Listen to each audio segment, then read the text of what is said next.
Hello there everyone, AnthWolf here with even more Final Fantasy XIV, playing as our red mage Evane Jouberault. We're to continue some more of the Stormblood patch story content going into patch 4.5 part 1, a Requiem for Heroes. A lot of things happened in 4.4. Too much to name. Obviously we discussed some of my theories at the back end of the last stream, or that's not a word, of the last video, if you're watching this later on YouTube. The one thing I had forgot to mention was, of course, the biological weapon, this alchemical gas called the Black Rose that apparently was made in Gia, Albania, that the mercenary called Shadowhunter seemed to know, and who believed that the development of had been cancelled, leading more credence to who he actually may be. But it seems the Empire has hold of this biological weapon and aren't afraid to use it, or at least they believe the Ascians aren't afraid to use it. But as we've seen now, the Empire is pretty much under the sway of Ascian control by the Emperor. And I have a bad feeling that something may happen to him. We don't like him, but he's the only thing that's stopping the Ascians from taking control. So, we've seen that all before. Let us go into patch 4.5. Soul Searching. Eorzea is at her wit's end.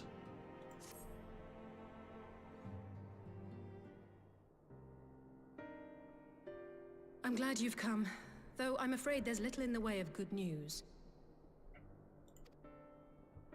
After you left, we reached out to both the Alchemists Guild and Stillglade Fane and attempted all manner of treatments.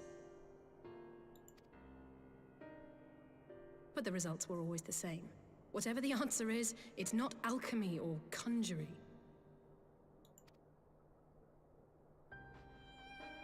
Why did it have to be Y'shtola and Eorzea and not me? Out of all of us, they are the ones who could feasibly have solved this puzzle.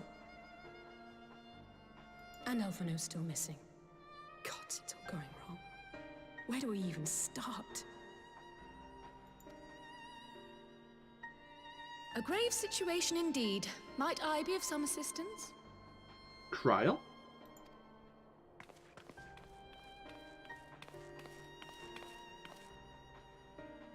Kryl! I thought you were busy delving into the mysteries of Eureka. When word reached me of the plight of our friends, I could not well stay away.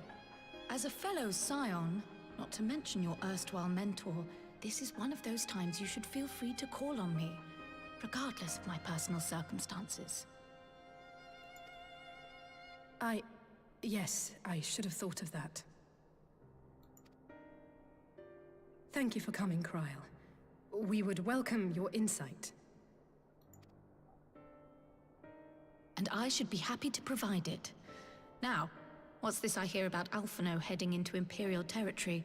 That boy always did have some funny ideas. Do you remember the speech he gave when he was accepted to the Studium?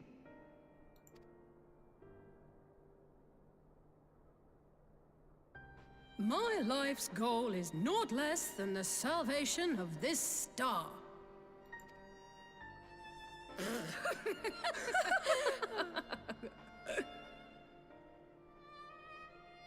That particular grand pronouncement has been a source of great embarrassment to him, as you know.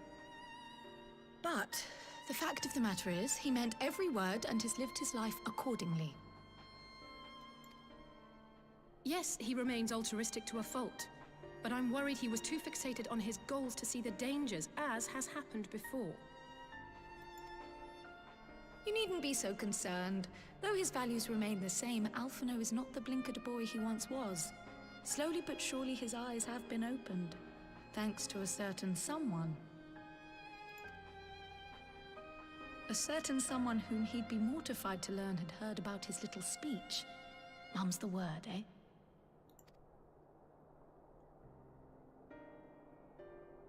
Right, I'd better have a look at our patients.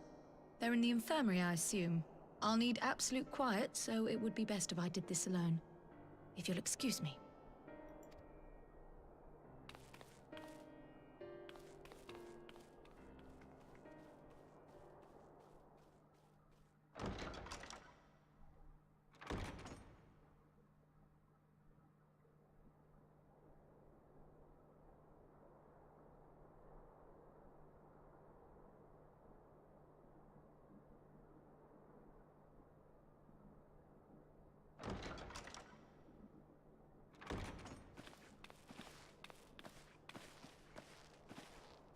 All three are in fine physical health.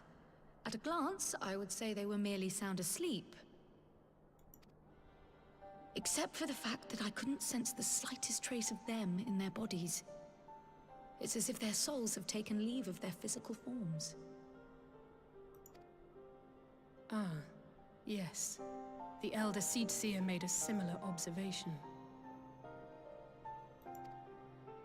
I've read the report.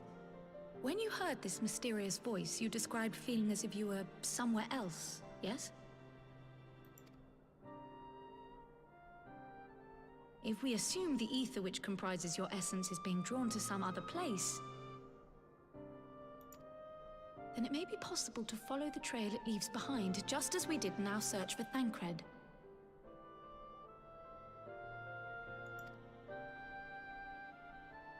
I wasn't around for that, but I can't imagine it was easy. Oh, it wasn't. But that's no reason not to try. I will have need of Master Matoya's crystal eye if I'm even to make the attempt.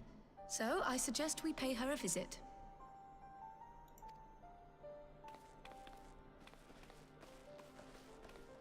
And the crystal eye, of course, is but a large fragment of a crystal of light. Larger than any others that we've seen so far. Okay. I guess the closest place is Idleshire. And then we're heading south through the answering quarter from there.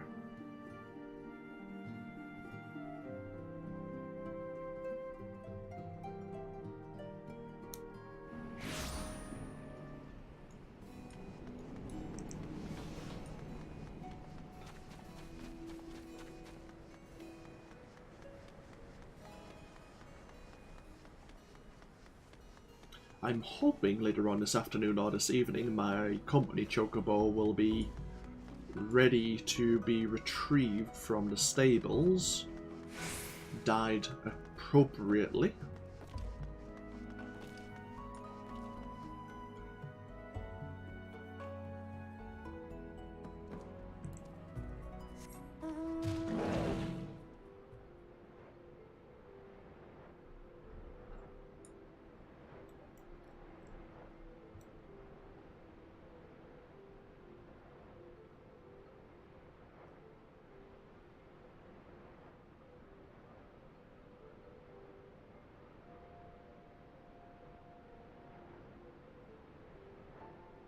We have the Arboretum there, where I gathered most of my, well, at least half of my fashion, my current glamour. Saint Mokian's Arboretum.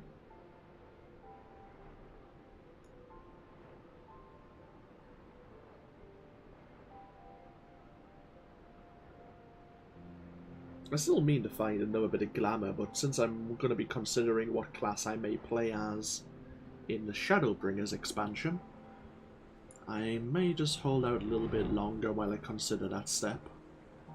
We could always purchase or fashion new through tomestones as we start gathering them.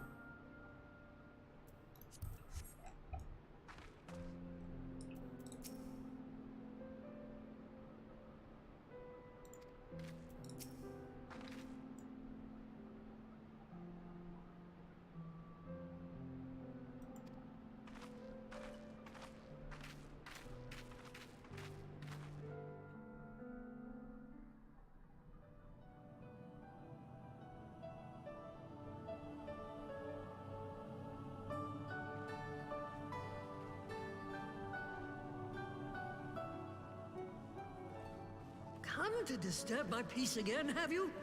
I hide myself away in a cave, and still you people insist on pestering me with your problems.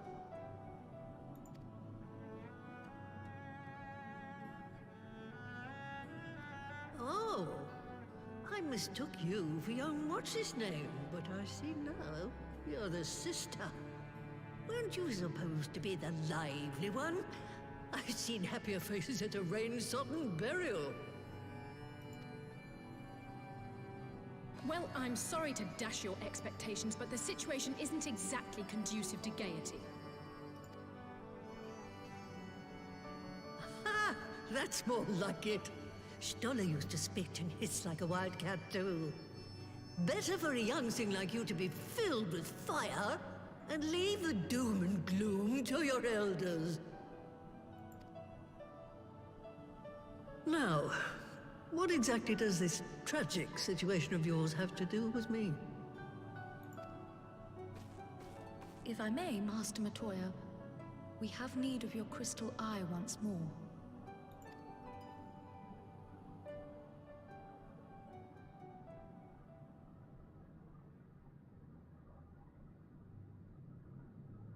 And Stoller is one of the afflicted, is she? Very well. She may be an ungrateful stray, but she's my ungrateful stray, and I'll not see her buried before I am.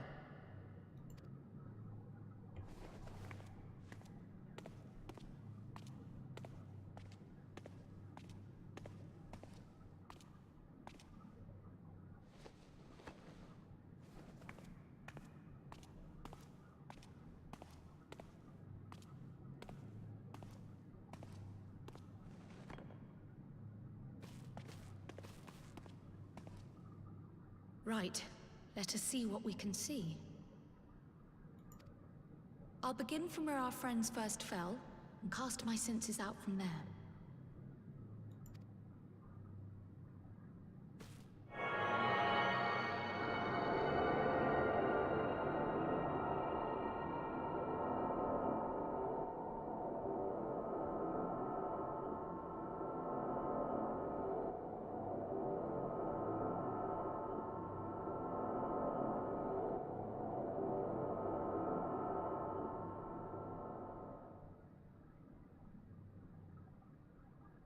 What is it? Did you find them?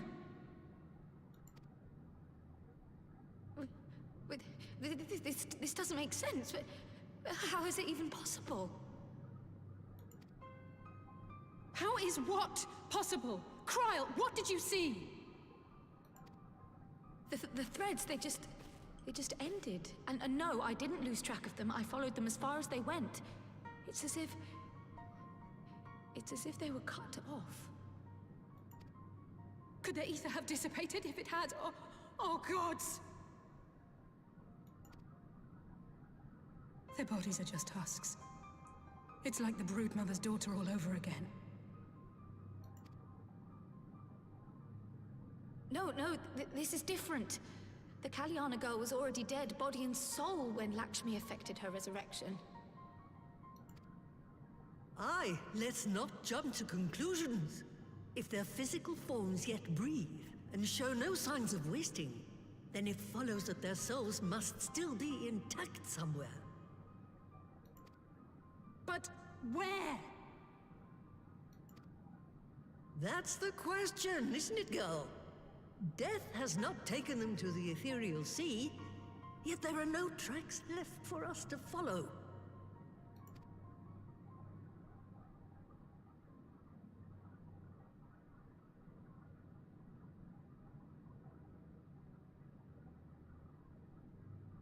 We're no closer to an answer than when we started. But knowing their souls are still out there is progress of a sort. We just have to keep looking. Pray, excuse me a moment. Yes? I remember, but... What, to Alamigo? We're on our way. That was Lise. Apparently, a group of Populares have defected to Alamigo, and Maxima, the envoy Alphino left with, is one of them. I'm sorry. I realize we've barely begun here, but... Go, child, go! You've made up your mind, and life's too short for dithering.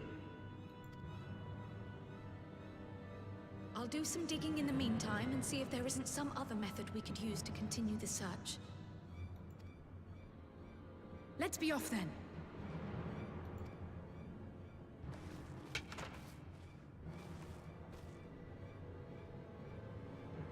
Oh, not again. The enchantment barely seems to take these days. I'd chalk it up to old age, but I rather doubt it's that simple.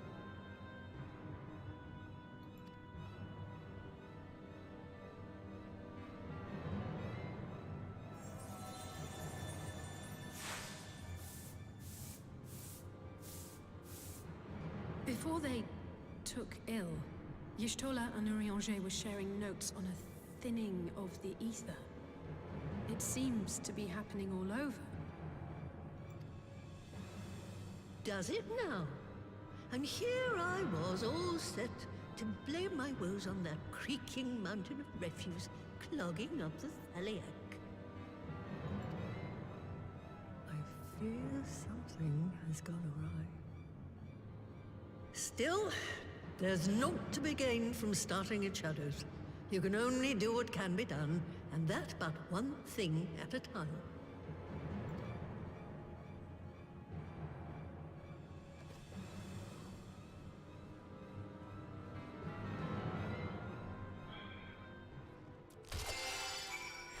Maybe...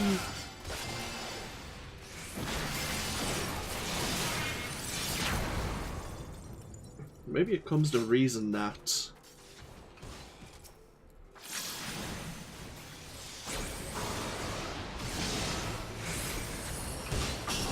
Maybe something's sealing.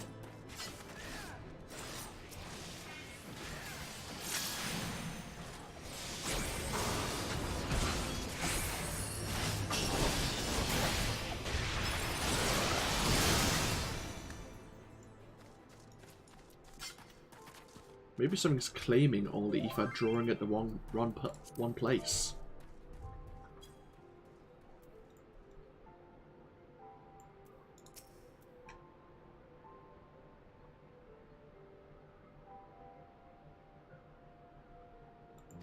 Like a gathering of some sort.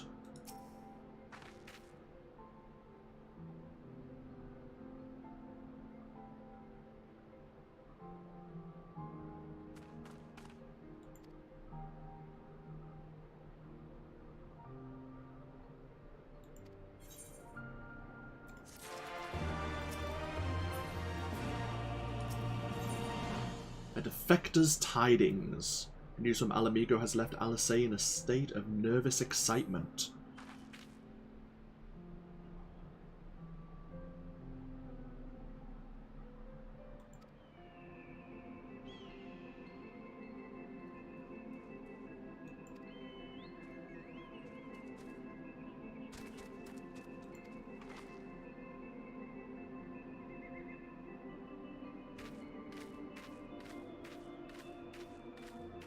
Onwards to the Alamigan quarter then.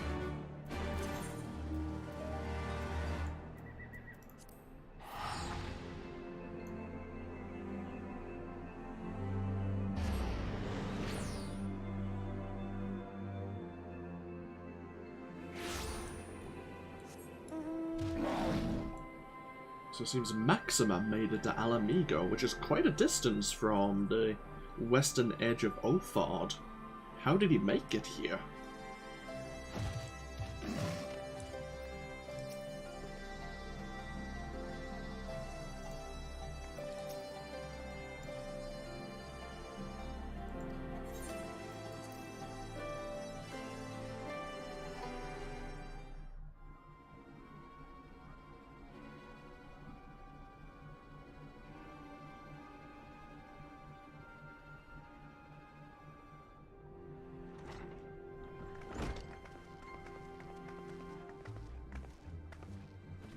I'm sorry to drag you halfway across the realm, but when Maxima mentioned Alphino, I thought you'd want to hear the news in person.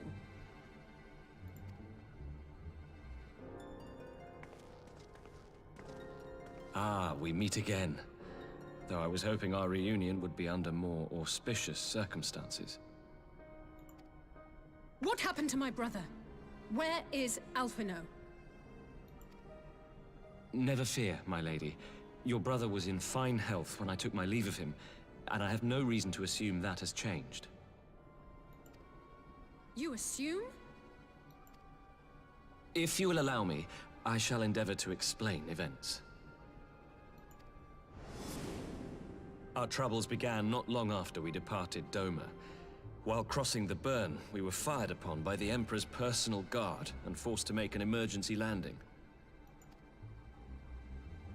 As we stumbled from the wreckage, our attackers fell upon us again, and we would have perished there and then were it not for the intercession of a third party, a band of mercenaries whose leader claimed to pursue a vendetta against the Ascians. This Shadow Hunter, as he styled himself, then escorted us out of the wastes to relative safety. Upon arriving back in civilization, I gathered my Populares colleagues and prepared to flee the Empire. Master Alphino, however, declined the invitation to join us, preferring to continue his investigation into the Ascian threat. Well, at least he's not lying in a heap in the burn. Tell us more about these Ascian hunters. Who are they? And is Alphino still with them? He is. As to who they are, I'm afraid I have nothing to tell you. Beyond the fact that they root out and destroy Ascians, they were unwilling to divulge anything which might serve to identify them. They would not even reveal their next destination.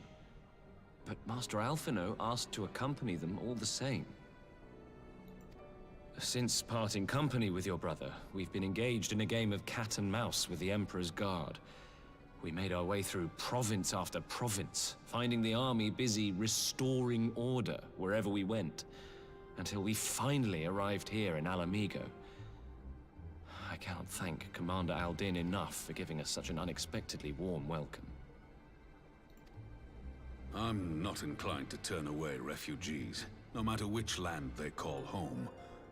And if they can tell me how things lie in Garlemald, all the better. On that subject, there is much I would tell you. During the course of our journey, we heard tales that an entire rebel army had been slaughtered in the space of a single night. It would seem my former comrades grew tired of putting down uprisings in the conventional manner, and chose instead to bring a formidable new weapon to bear. Details were sparse, but the rumor alone was enough to dampen the flames of rebellion. I have also heard reports that several companies have withdrawn from their designated provinces and begun marching westward. It is my assessment that the Empire's forces are mobilizing for a large-scale military engagement. Westward? You mean they're getting ready to invade Alamigo? We knew this was coming, but not that it would be so soon. We've barely even begun to shore up our defenses. They won't stop an invading army. No, they won't.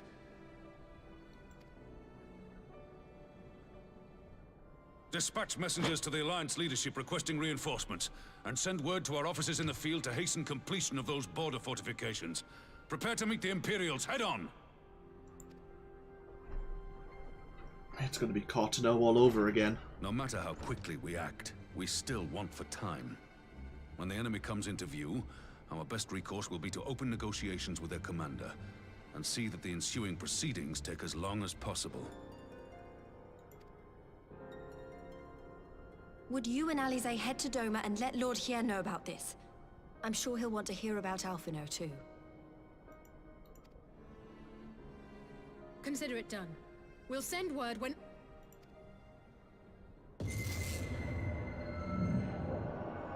Untold sorrow must be changed. Ahead looms a calamity. Eon become instant. Throw wide the gates.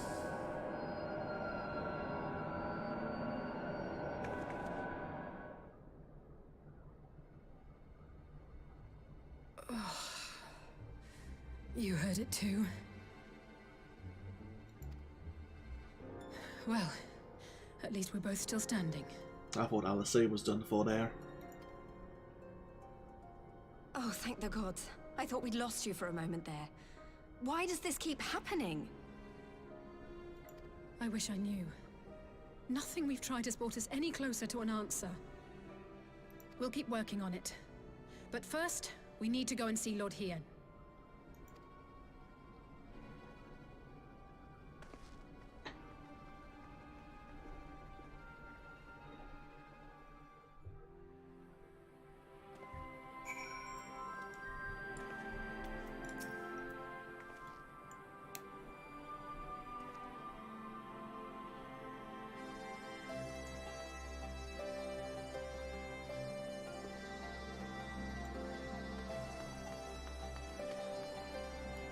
Thankfully, we have a lot of aspected ether, so we can use the aetherite at the Doman Enclave. Otherwise, the travel to and from the Far East and back would take us quite some time.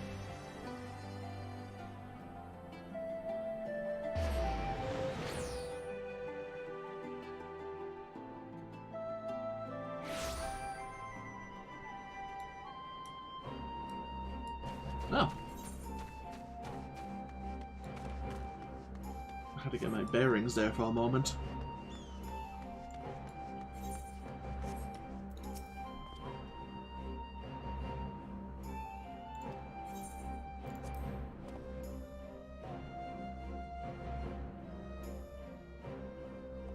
Oh.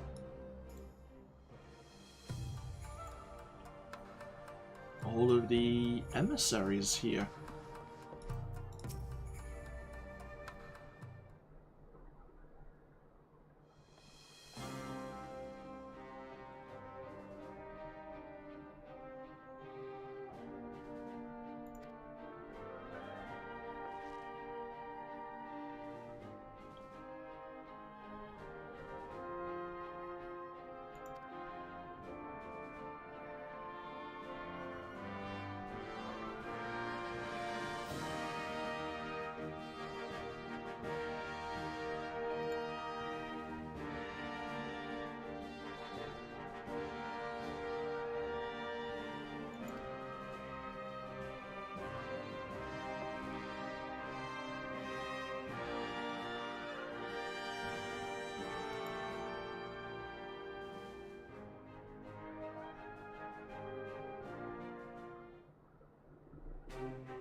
I suppose while we're here,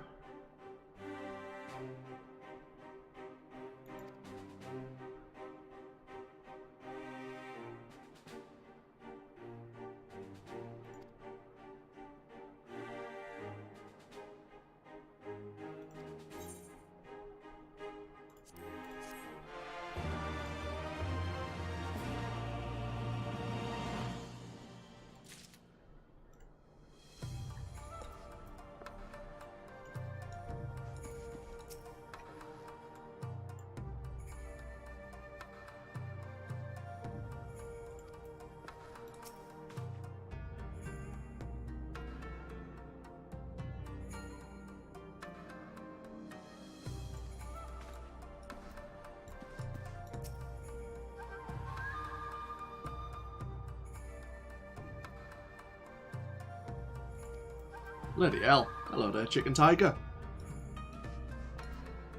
Come raiding, I see. Seryu's Wall. Yen is eager to see the energy barrier in action.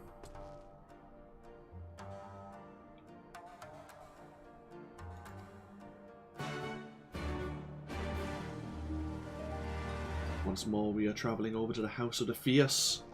We'll be flying over to the burn once more.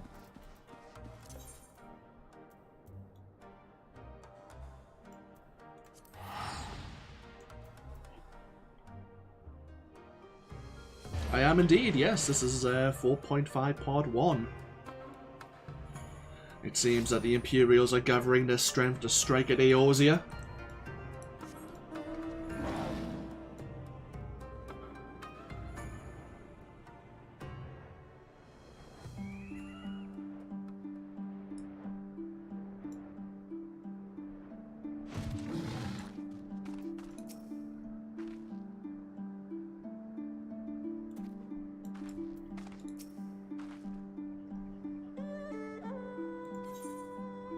head to the burn? Most definitely. Yes, a flying T-Rex. My company chocobo is currently having its feathers dyed.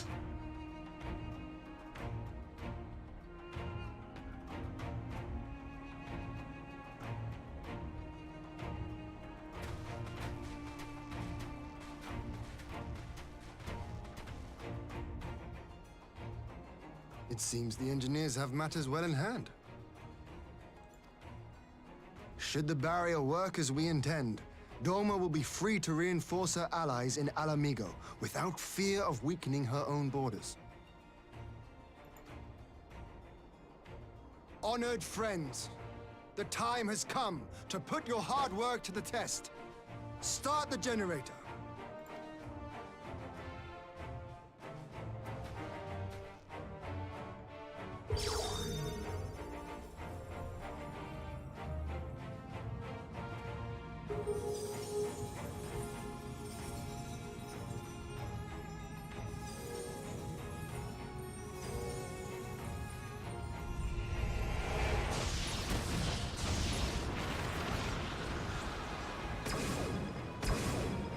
Node 1 is operational.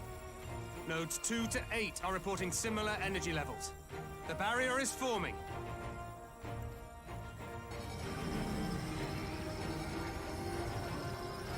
$1,000 yards, 2,000, 3,000. Expansion remains smooth. No fluctuations detected.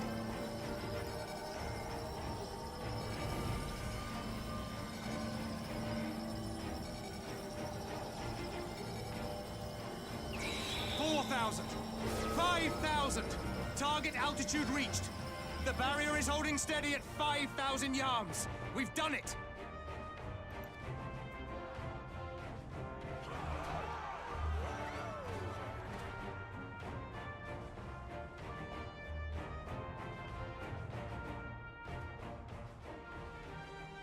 Is that an Imperial airship?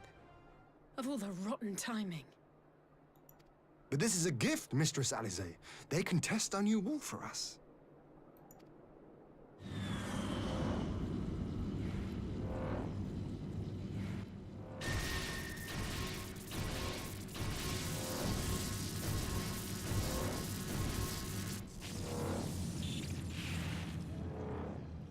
Seems solid enough, though I was hoping for a fireball.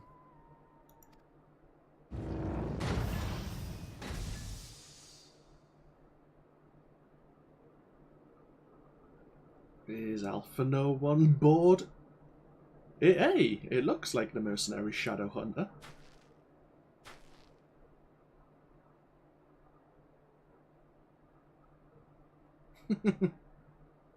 Whoops. Not bad. By the gods, it's Alpha No. What are you? Let me go! He has my brother! The barrier's turned on. Lower the barrier! There you go.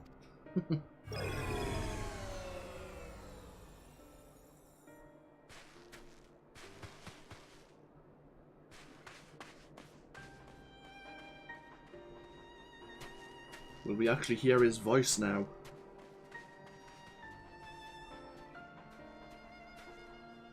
Be at ease, girl. The lad is not dead, merely locked in slumber. No, not him too.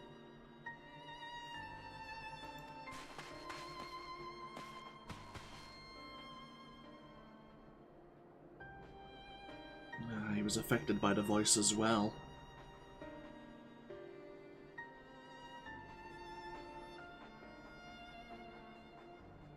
We could identify no cause and found no remedy. Thus I sought to return him to Doma, and into the arms of Lord Hien himself, it would seem. It is a day for fated reunions. Would you not agree, adventurer? Or should I address you as the Warrior of Light?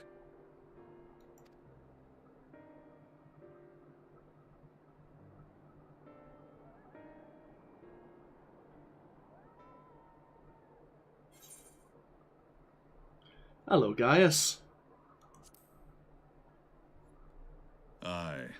Gaius van Baelsar, the Black Wolf. That was the title I was given. One I have long since relinquished.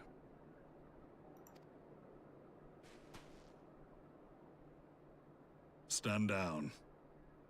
The legatus of the 14th Imperial Legion died in Castrum Meridianum. I am no more than Gaius Baelsar, a man without rank or allegiance. Impossible! There's no way you could have survived! Do you remember how it unfolded?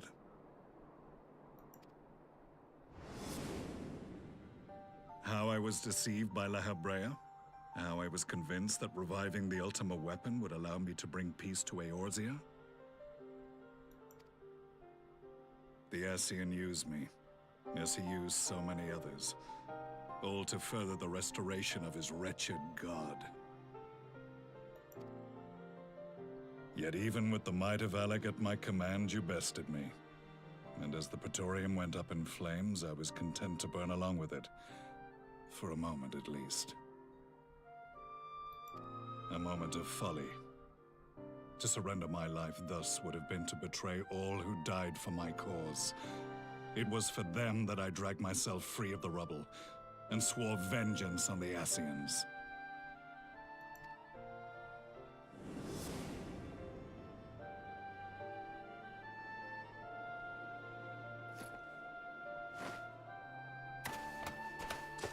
The Black Wolf has shed his pelt, never to return to Garlemald or her legions. I live now only to exact revenge.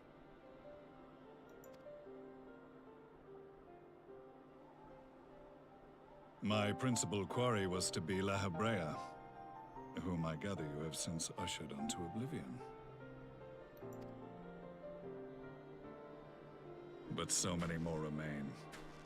Long as their kind lurked in the shadows, laboring to sow chaos throughout our world, I would see each and every one dragged into the light and put to the sword. Are the Scions not of like mind? In this single respect, perhaps. Then I shall continue the partnership the boy began, and share what intelligence I have acquired. Among the Ascians, the Black-Masked Ilk are subordinate to those who wear red. This you already know. Yet among the Red there exists a hierarchy. Those set adrift with the shards clearly stand below those still joined to the source. Nabriales, who once dared to intrude upon the Rising Stones, belonged to the former group, and while he was indeed a dangerous foe, his powers were inconsequential next to the paragons of the Source. The first was La Habrea, who plagues us no more. There is also the white-robed Elidibus, and the elusive Emmet Selk, about whom little is known. We have files on La Habrea and Elidibus, but I believe this Emmet Selk is new to us?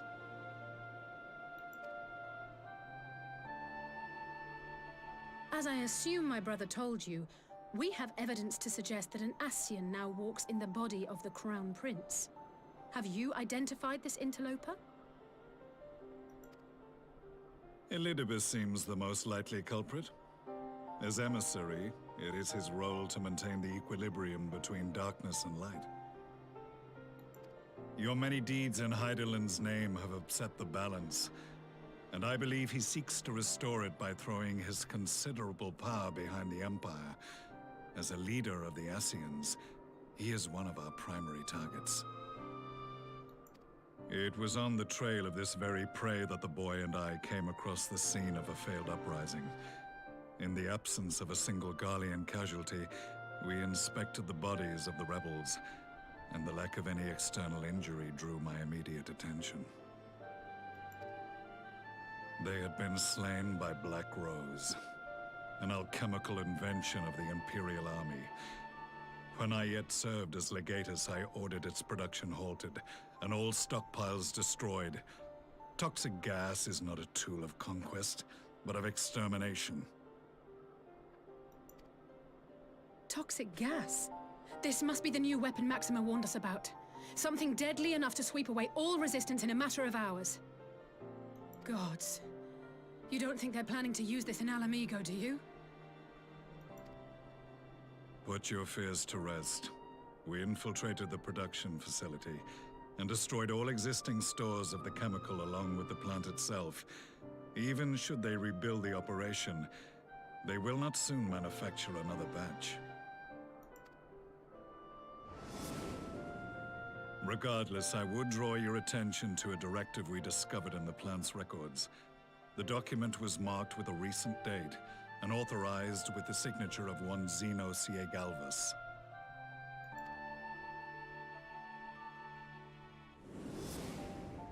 A dead man signing the death warrant for thousands. 'Tis bad comedy.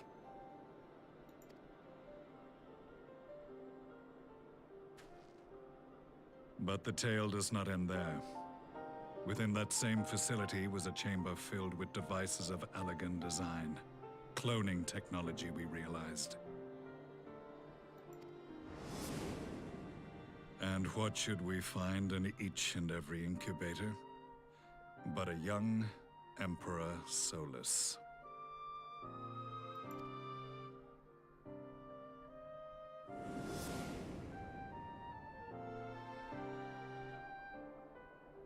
All of which prompts the question, were the Ascians responsible for these abominations, or was it the will of the Emperor? I must know which hand guides the Empire. Though I have given up my rank, I am yet a son of Garlemald, and I will fight for the future of my homeland.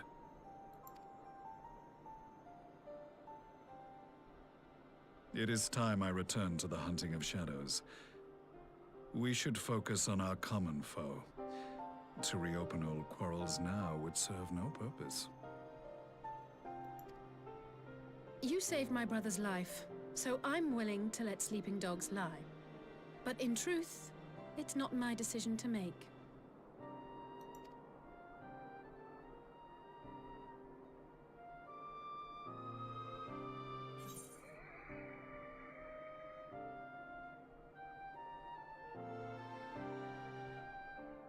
Oh, yeah, we'll settle this matter another time.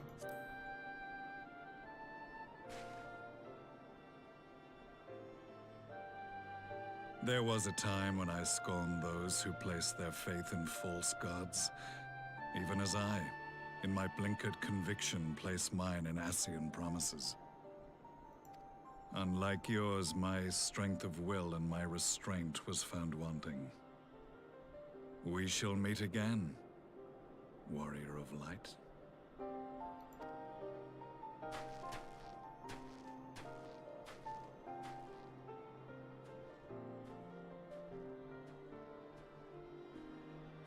So that was the infamous Black Wolf. An unexpected ally, to say the least.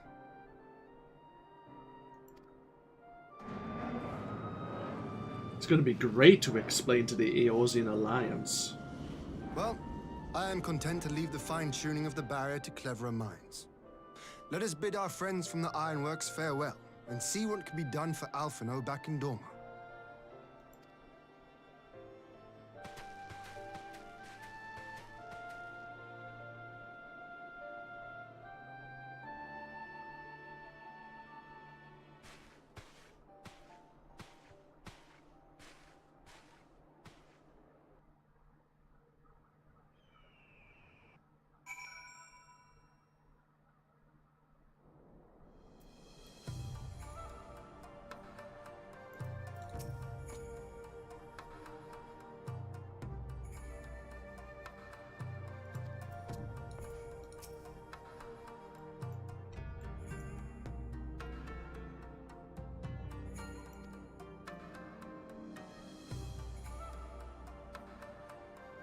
Okay, the Far Eastern Alliance is going to send troops to Alamigo.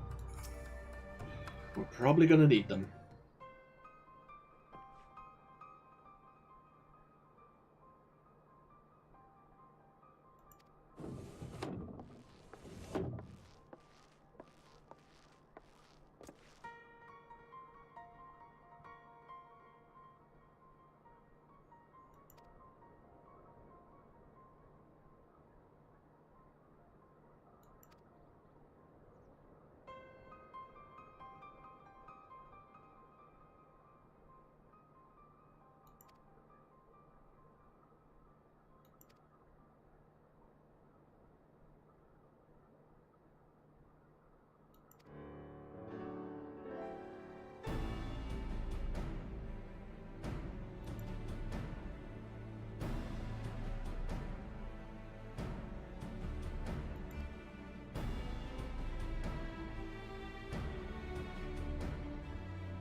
Meanwhile, at the Black Rose chemical plant that Gaius said was destroyed.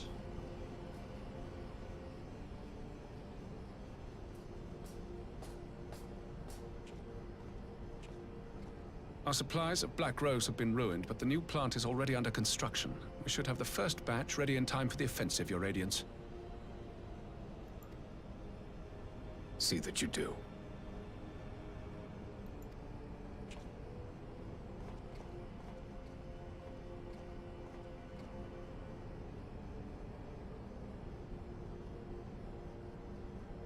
Ah, yes, the infamous Black Rose. If I recall correctly, Gaius did not much care for the invention.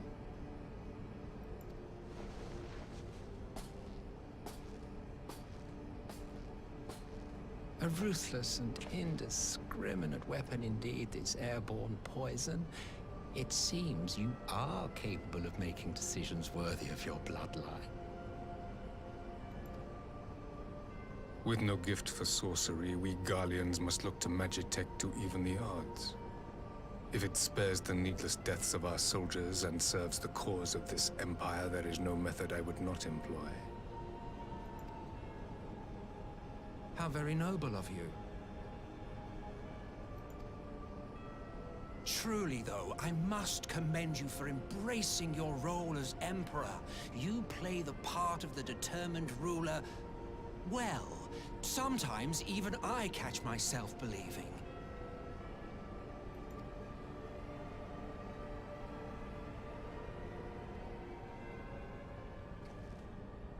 A silent agent of death.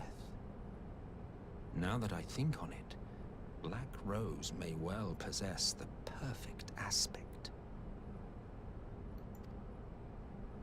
Slowly but surely, the deluge of light has worked upon the ether here in the source, and the gas should be most susceptible to its influence. Well, I shall leave you to your own devices. Go forth and bloody the land with your grand and glorious war.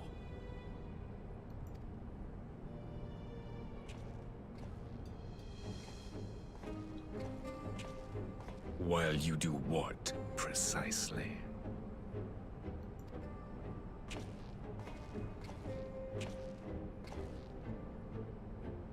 Need you ask? I will be doing what all Ascians do. I am well aware that your kind exists only to usher in the next calamity. But you seem oblivious to the harm your singular agenda causes to the Empire.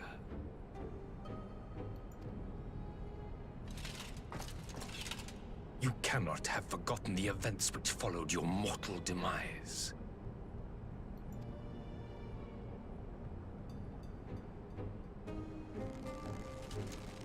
Our homeland was plunged into civil war for your failure to name a successor. The edifice you so carefully constructed was but a hair's breadth from collapse.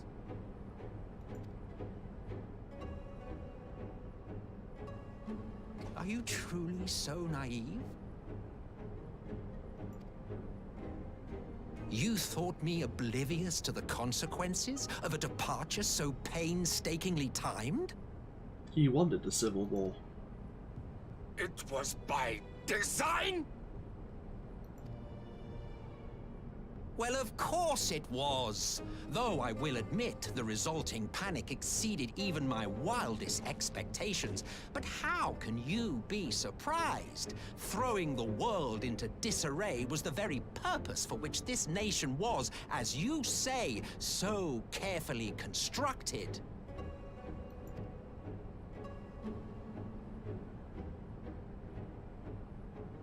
Now, if you have no further questions, I must be on my way. You're gonna get shot in the back again. Since we may not meet again in this lifetime, it would be remiss of me not to offer a word or two of gratitude. I really must thank you for this surplus of vessels. I can mold any host into my own image, but having bodies tailor-made for me in this fashion is so much less tiresome. You dabbled in Allagan cloning techniques, yes? It certainly is a compelling, not to mention entertaining, field of research. And of all the options available, you chose the Founding Father on whom to experiment. You have a twisted streak to you, Varus, like grandsire, like grandson, eh?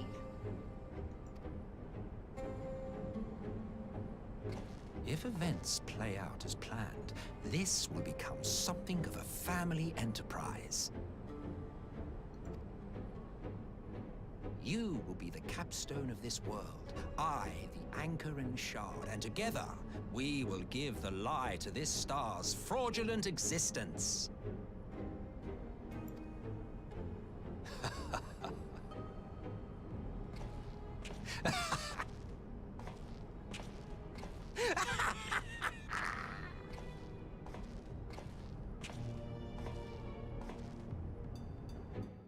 So I take it that might be the Emmet, the other red-masked Ascian that we were just told about by Gaius.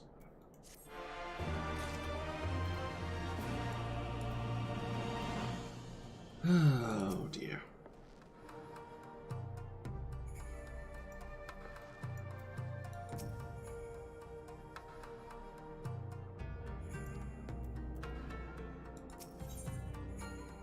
Parley on the front lines. Yeah, I think the good Emperor Varus realizes how badly he's being manipulated by the Ascians. I think he believes in the Empire. Like Gaius, he's a patriot of his nation. But the Ascians aren't afraid to cause strife, even there.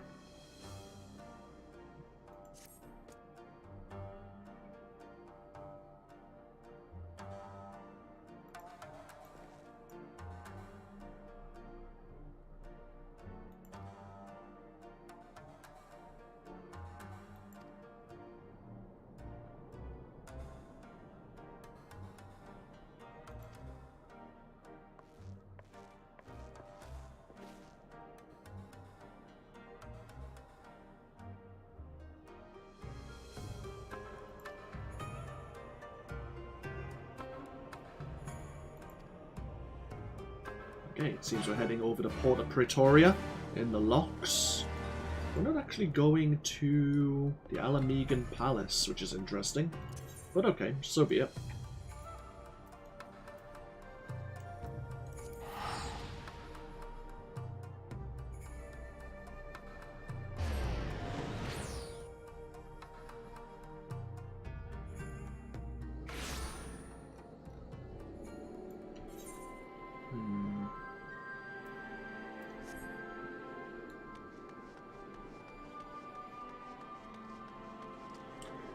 I still think the Emperor's going to be assassinated, allowing his son, an Ascian, Elidibus of course, to take the control of the Empire. That's my guess.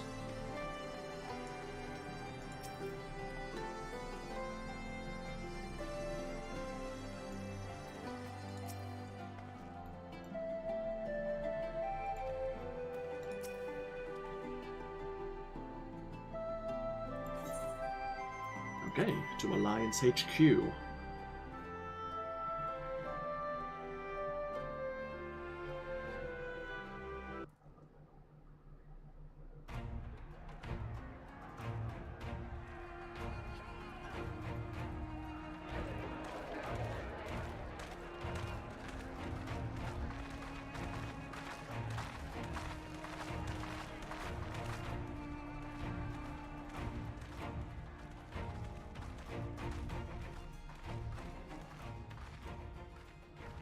Welcome back, you two. Greetings, Lord Hien. Glad you could join us. Glad to be here. I would have come sooner, where our own defense is not in question, but I am pleased to report that our soldiers are assembling for deployment to Alamigo as we speak. We're grateful for your support. Thanks to the efforts of our allies, it won't be long before we've established defensive positions on this front as well.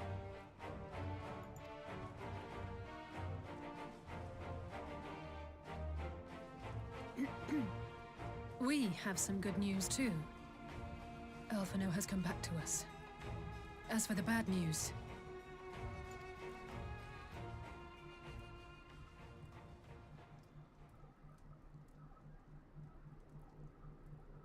so Alphino won't wake up.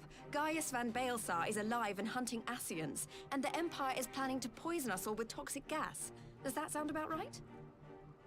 Pretty much. Ordinarily, any one of those things would have left me in shock.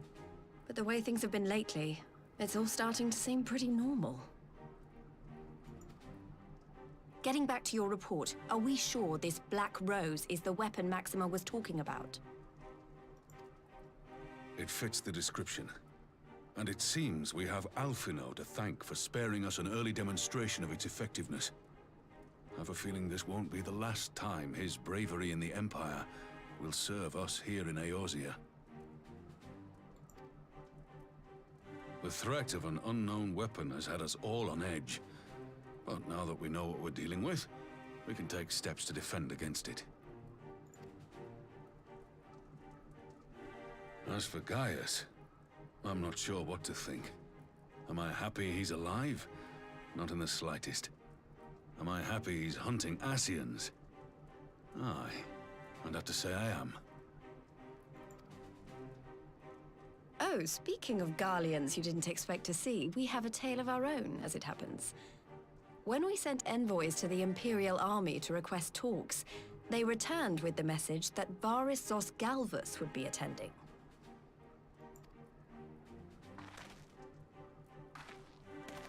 The Emperor himself.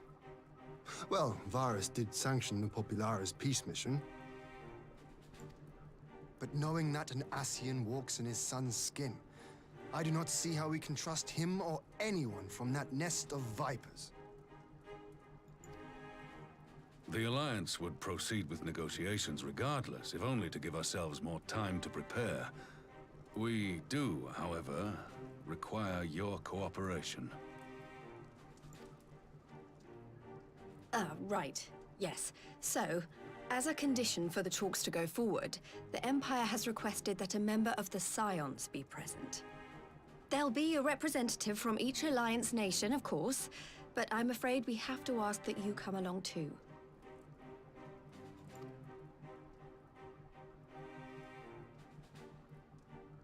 gods, Lise, you know how much I hate politics. But then, what choice do I have? Alphino and the others aren't going to do it. Well, we could always prop him up in a chair and just make him nod on occasion. Very well. I shall attend as the Scion's representative.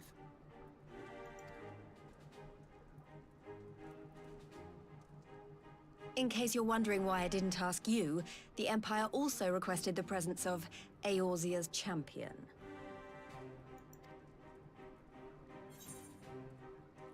I'm not a fan of politics either, to be honest. Oh, you're not, are you?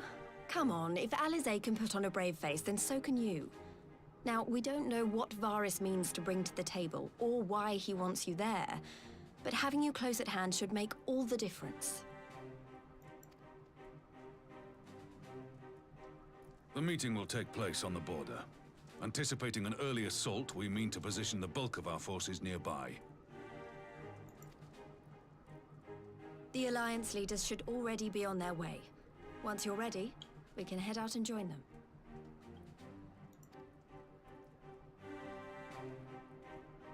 them. I have a feeling that some of this Black Rose may be released on this peace conference. Am I being cynical? Yes, I am.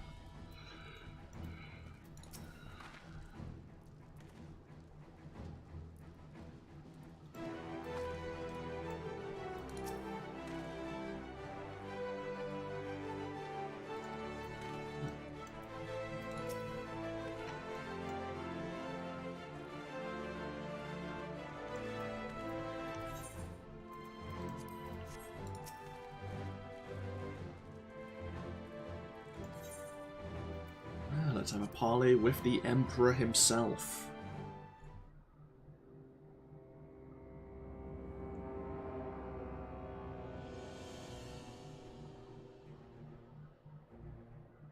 Those two gods are always there. Whenever we've seen him, they've always been nearby.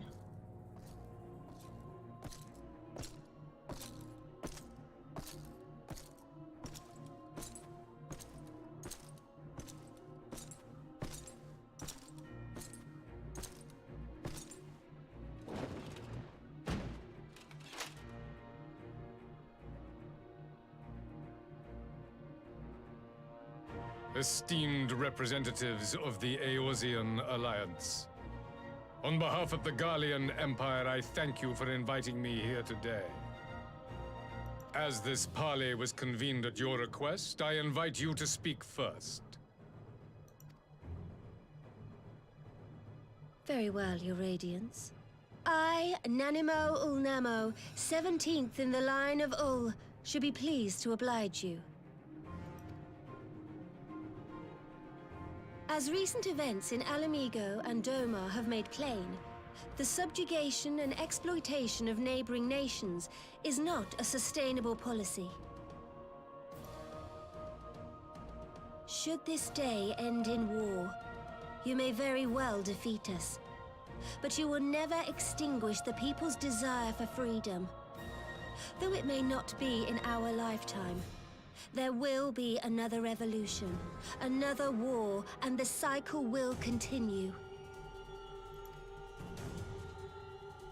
Doma has entered into a concord with the nations of Eorzea, a partnership wherein we recognize one another as equals. Garlemald could be afforded similar treatment. You need only set aside your ambitions and join us in paving a path towards peace.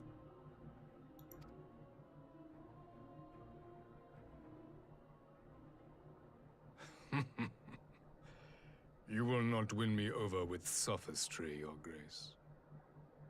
As you know only too well, this alliance lacks the strength to keep the peace within its own borders. Even now, your struggles with the Beastmen continue unabated. Divided, you sow this fertile soil with the seeds of your differences and reap naught but discord and chaos for your trouble. Eorzea must be united under one leader, one purpose. I would offer you both and bring an end to your strife. With all due respect, Your Radiance, the only thing that you offered the people of Alamigo was fear and hopelessness. The citizens of Doma can also attest to the meager arms of Imperial rule. There is no purpose to be found in a life of oppression, each day more uncertain than the last. Our people are willing to die for their freedom. A great many already have, and countless more will, if we don't put an end to this madness here and now.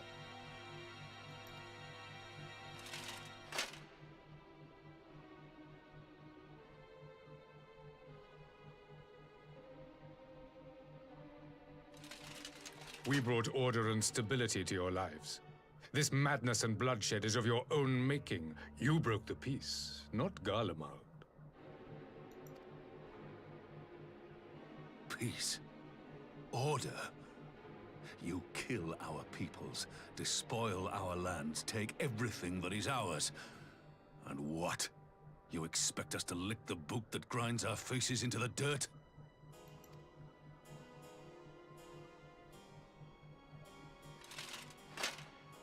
I expect you to weigh the costs. To recognize that countless lives have been lost on both sides in pursuit of a greater good, and to not squander all we have achieved in a fit of petulance.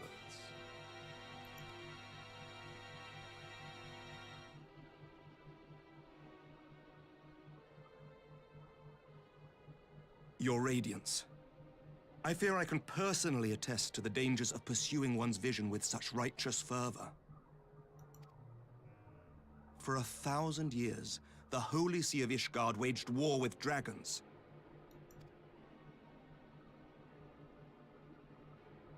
A 1,000 years of sacrifice, of sorrow and hate, in which we bathed in the blood of friend and foe alike. Had it gone on any longer, we may well have drowned.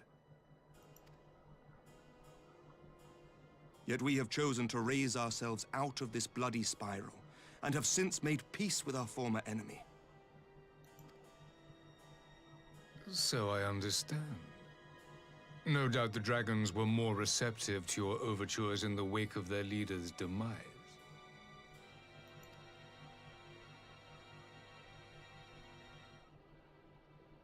You speak of peace, yet use war to achieve it. Your father would not have bothered to obscure his intent with honeyed words. He understood that strength is all that matters in the end.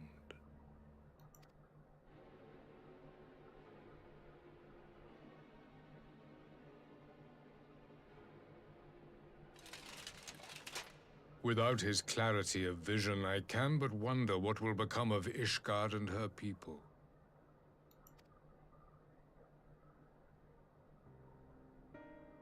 There was a time when Garlemald too lacked a leader of conviction. Weak and unable to wield magic, we were at the mercy of the strong, from whom we sought refuge in the bitter cold of the north. Were it not for the discovery of ceruleum and the subsequent development of Magitech, we might never have gained the power to take back that which was rightfully ours.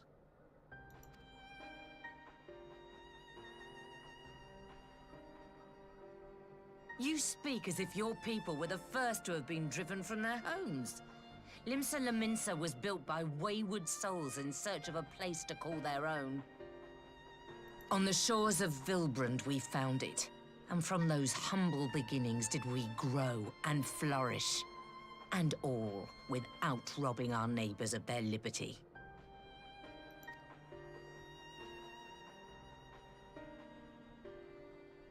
So saith the pirate. Am I to believe that you simply asked the kobolds to yield up their lands and that they were happy to oblige you? That you did not drive them out like rats in the hold of one of the many ships seized by your privateers?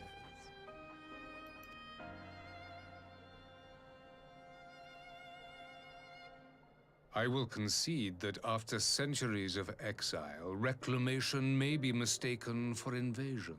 Nevertheless, it is not.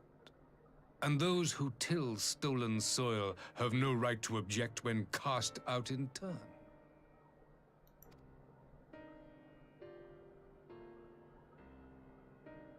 Your uncompromising nature rivals that of the Ixal.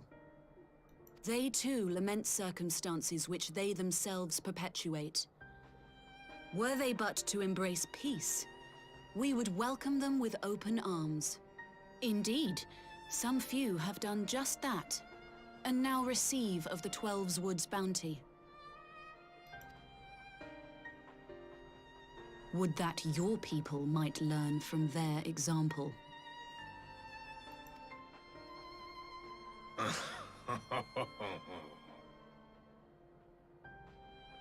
You dare compare us to the Birdmen? You who thought to invoke the 12 and threaten all of creation?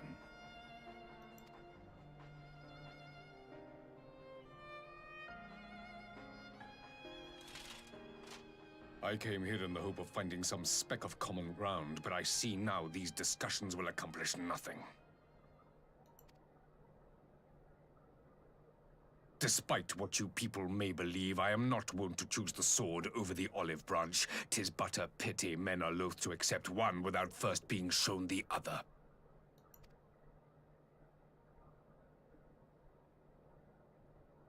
Wait! I beg you.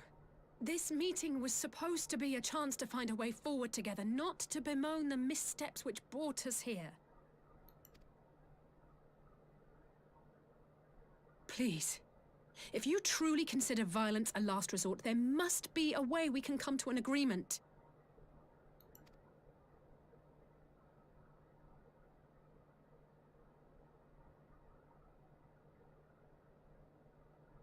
As Mistress Alisaie says, we did not come here to bicker over the past, but to discuss how we might strive towards a brighter future.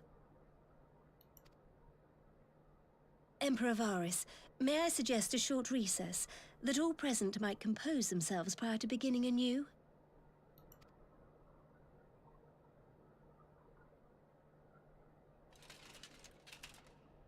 Very well. I pray this intermission will suffice to move these talks in a more constructive direction.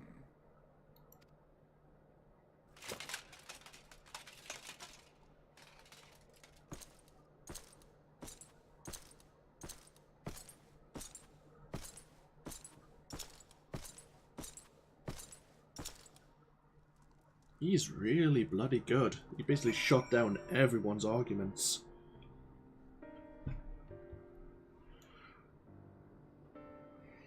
He's yet to really ask us anything. I expect that's gonna happen now.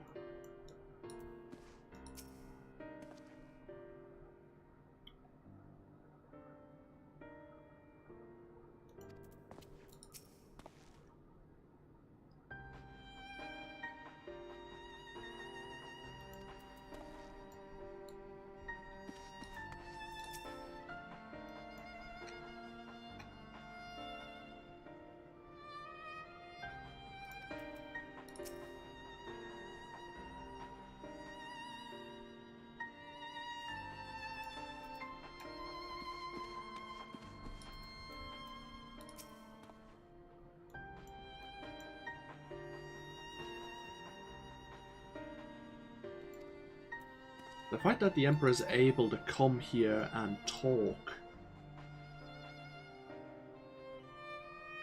despite him shooting down everyone's objections for peace, is definitely interesting as well. We haven't even discussed the Ascians yet, but we could, of course, bring that up.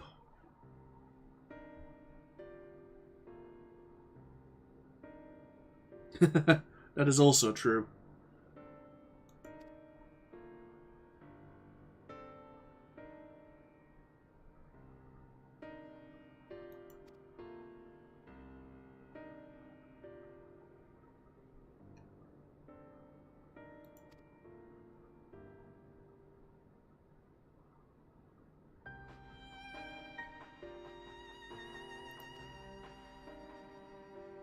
I think what he wants is a way to get rid of the Ascians, of course, as well, for his empire.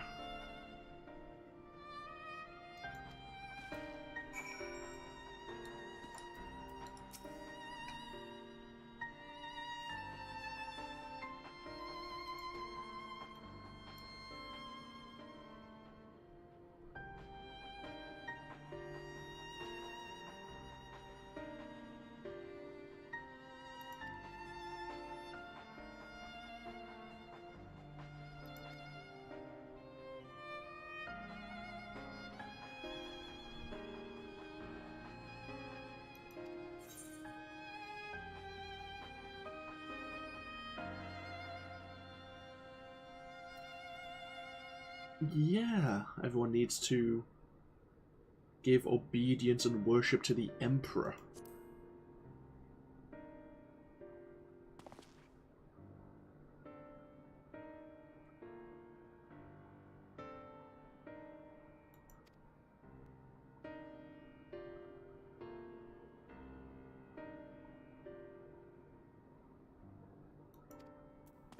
I wonder if the Emperor, if so inclined, could become an icon himself. Though they shun it, of course.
we're kind of...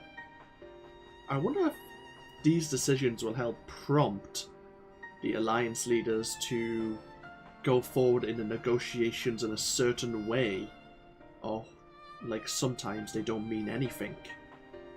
I would rather ask Varys directly.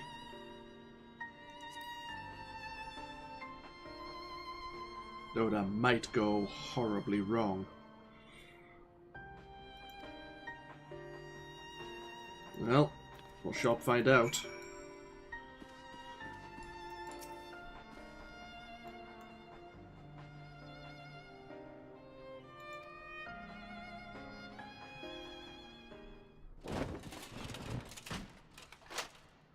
Now then, who would have the floor? Before we resume, I wish to offer you an apology. After you graciously accepted our invitation to discuss an armistice, we have done naught but rebuke you at every opportunity. I believe I speak for all of us when I say we are deeply sorry for our discourtesy.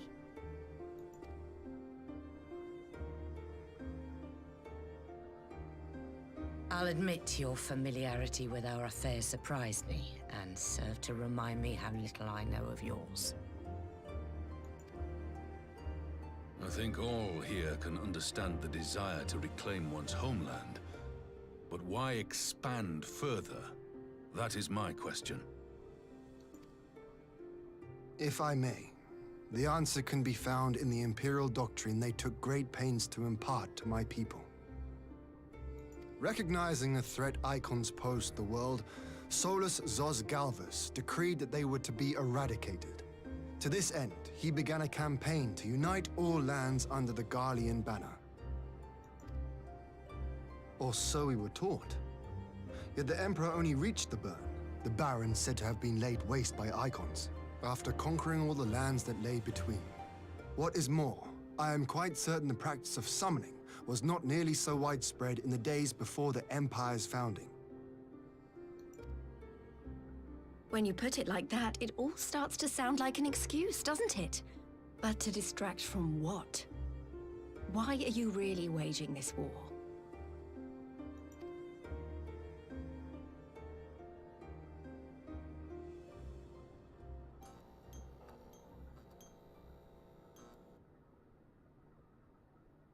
Finally, you ask the right question.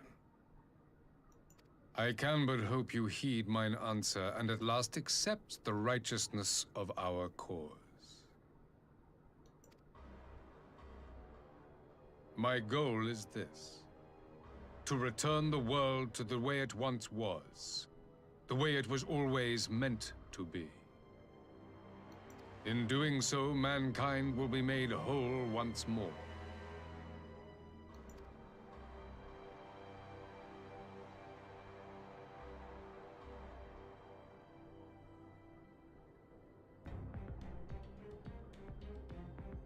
No longer will we suffer from the dissension born of our differences.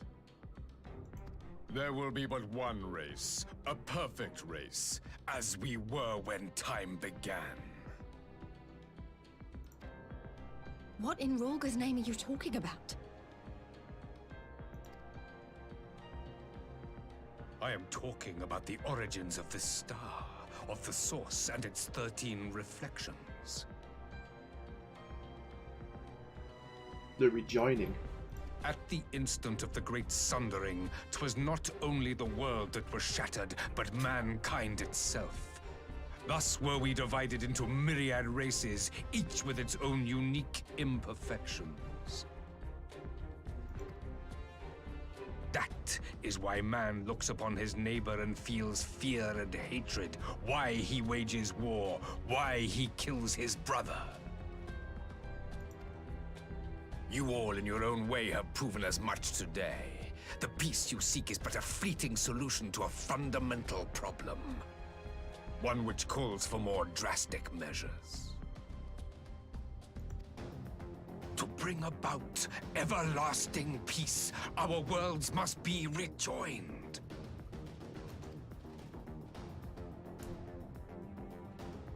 That is the goal the Empire would see realized. The glorious future unto which we shall one day shepherd mankind.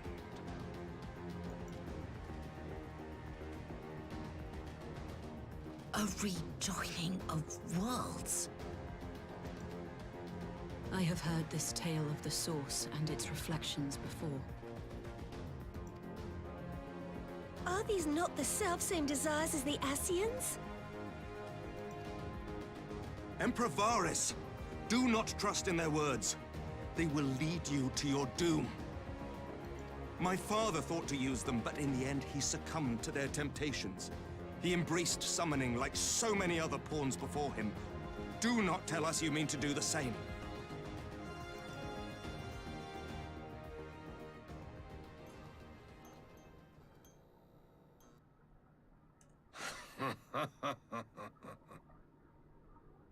To be a pawn, free from the burden of choice, would be a blessing.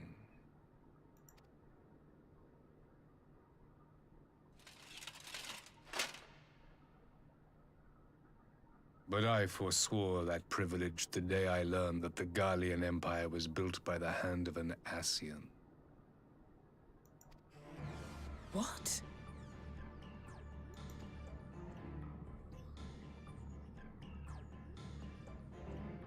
Yes. My grandsire, the former Emperor, is of their number. And who better to build an empire capable of bringing about the calamitous change we desire? Would you condemn me for this alliance? For bowing to the will of these shadowy masters, when the prize is true and lasting peace?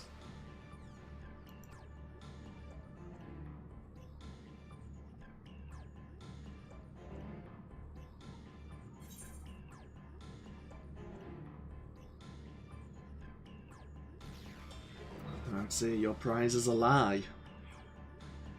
You truly don't know what's going to happen when a rejoining actually occurs.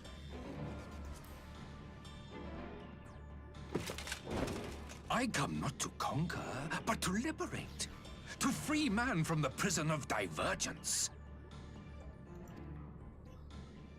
Imagine a world united. One perfect race beneath a single standard. An army before whose might these servants of darkness and light would fly as leaves in a storm, never again to meddle in man's affairs. We would be the masters of our own fate. I bid you join me, not as subjects of Garlemald, but of a new nation. And together we shall win freedom for ourselves and generations yet unborn. You want to trigger another half-dozen calamities? You can't be serious!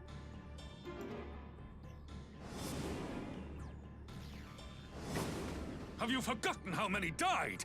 There will be no one left. Do you truly imagine we would aid you in your bloodletting? It is unthinkable, unconscionable.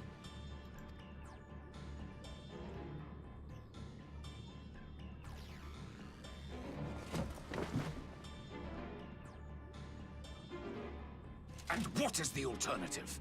To be as cattle waiting for slaughter?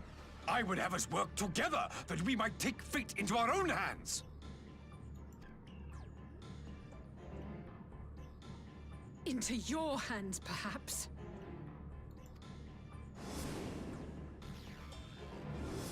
But what of the other worlds, your radiance? With every calamity, you obliterate a star and every soul that dwells on it. To the Ascians, we are all but tiny, momentary specks within an indifferent universe. We cannot hope to oppose them until we have been made whole once more.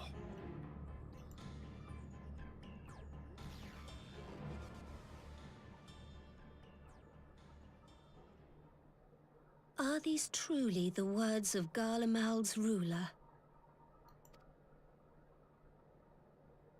The flaws and foibles which you so abhor are what make us who we are.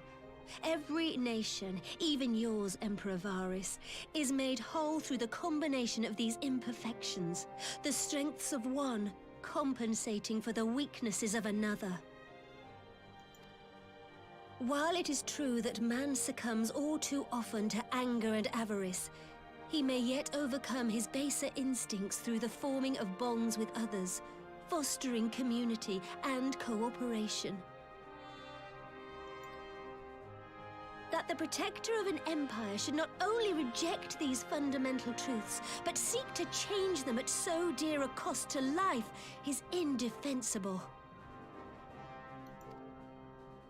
Such a man is not fit to govern.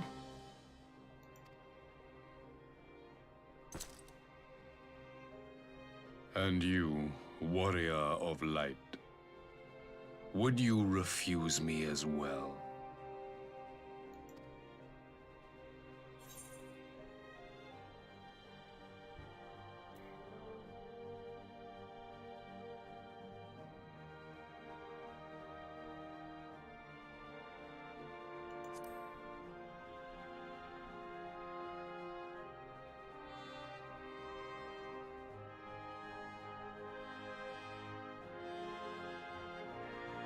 It would seem the Alliance is of one mind on this matter.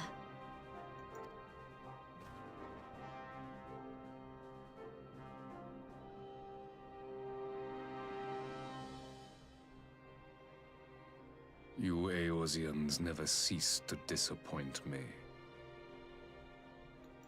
Though I suppose I have only myself to blame for expecting more from savages. This discussion is at an end. I bid you make ready for our next meeting. It will not be at the negotiating table.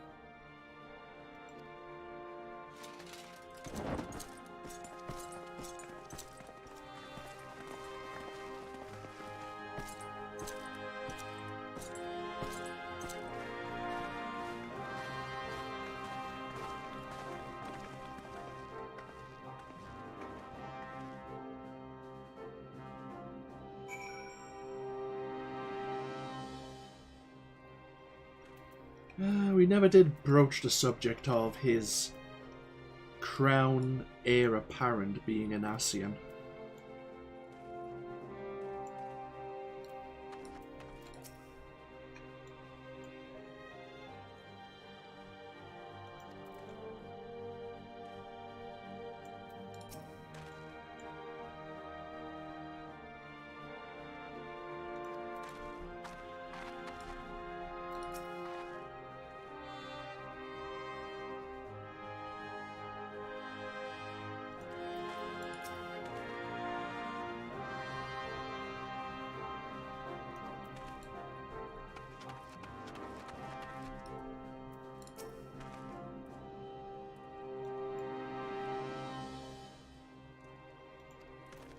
Hey, Lucia. It's been a while. Ah, she's brought the Temple Knights. We have Pippin, of course, of the Immortal Flames.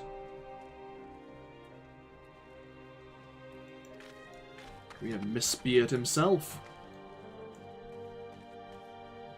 Again, he never brought his mask.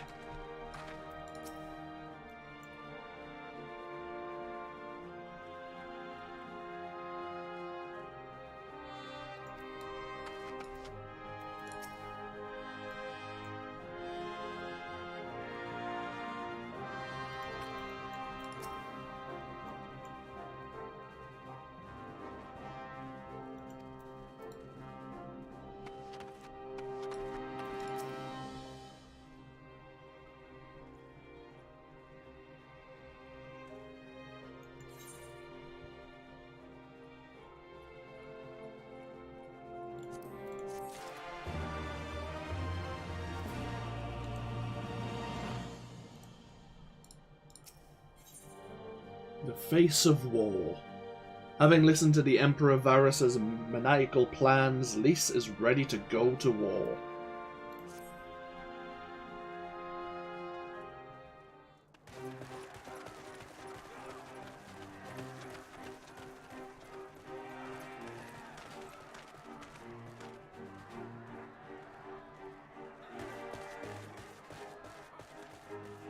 I'm not sure what I was expecting from our meeting with the Emperor, but it wasn't that. Still, at least we know now what he's really after. Aye, a future built on a mountain of bodies. I too want the Ascians dead, but not at any cost. The last of the reinforcements from Dorma arrived not long ago. I pray it will be enough. Given the Emperor's stated goal, this is a battle we can ill afford to lose.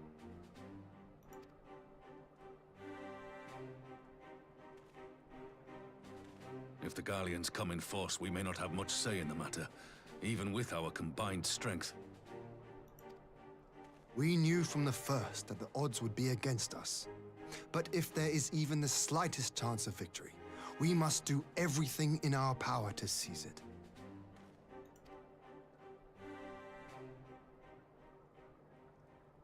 We must seize it, full stop. Here!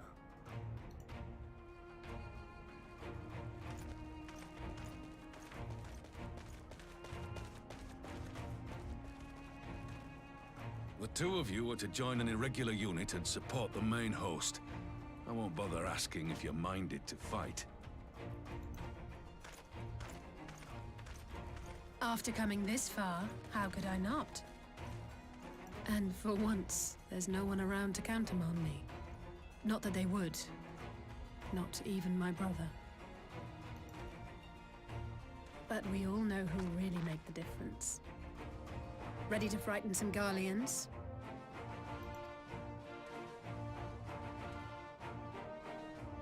I wouldn't want to be on their side. Might I ask you to accompany the Dorman contingent? They are strangers here, and your presence would do much to raise their spirits.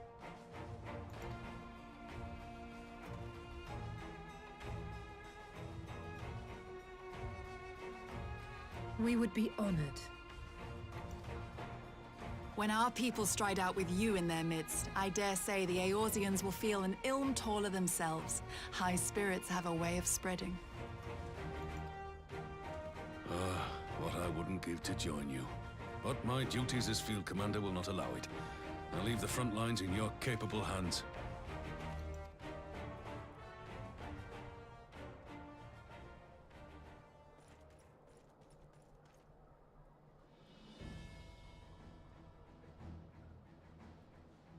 Comrades, ready your arms. The hour of battle has come. May the crystal guide us to victory!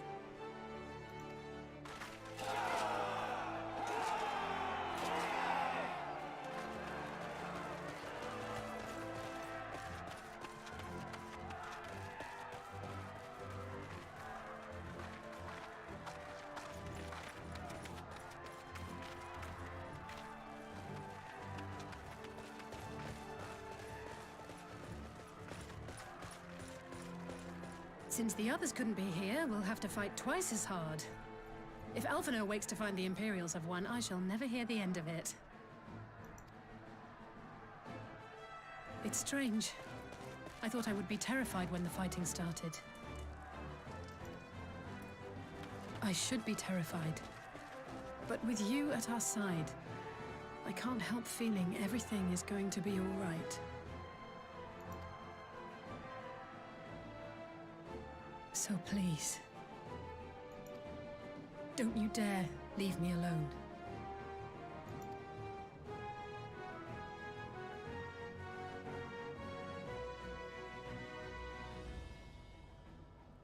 No matter what happens, we have to survive together.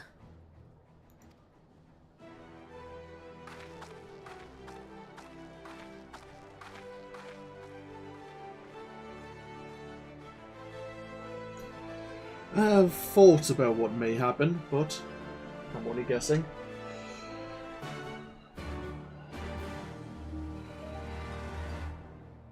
The Gimlet Dark is now accessible.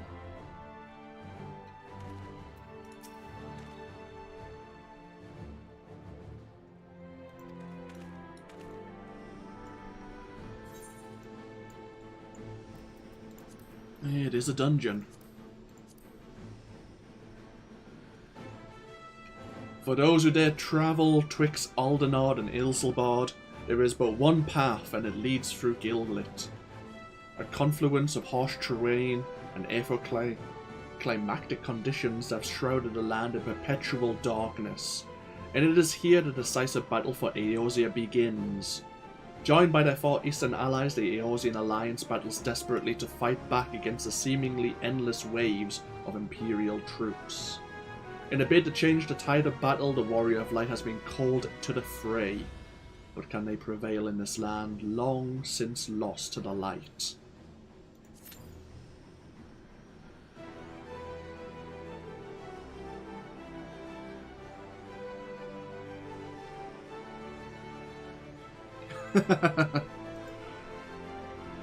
You know what? I'm not actually going to look at the mechanics. I actually want this to be a surprise for myself. So I don't even want to know who the bosses are. At least the final boss. I have a guess who it may be, but we'll find out together. And my party may hate me for doing so, but so be it. So we're just waiting for a tank, and then we'll be on our way, seemingly. A few people were waiting to do this dungeon. Here we go.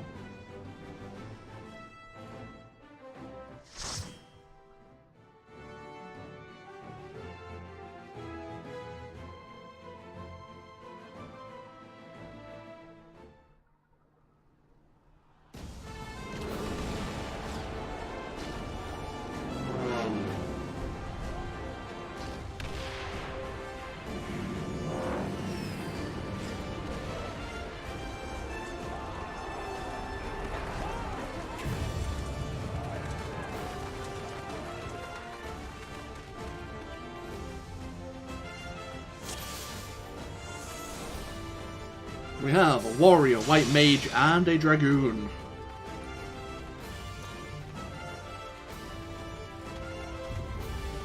Leave this to me.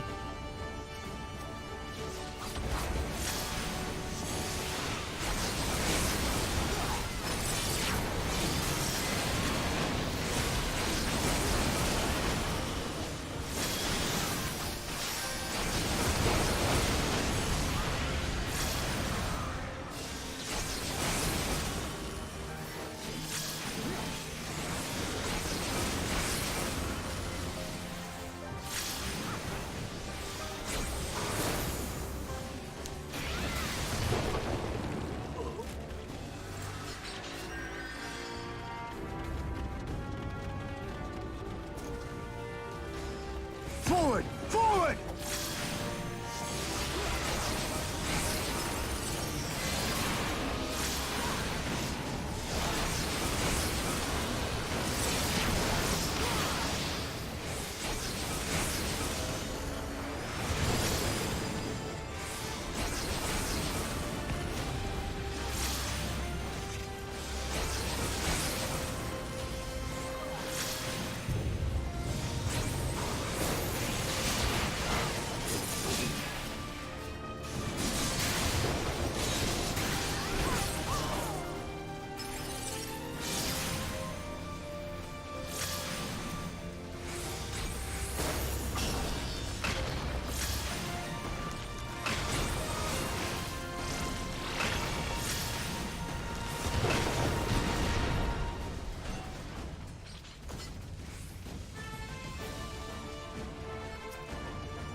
Okay, first boss. The Magitech the Mark 3B Magitech Colossus.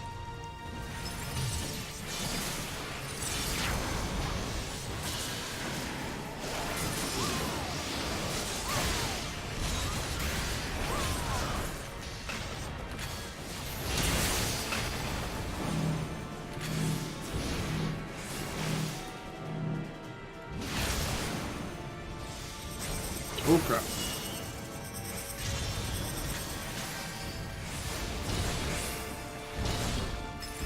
Oh, I see.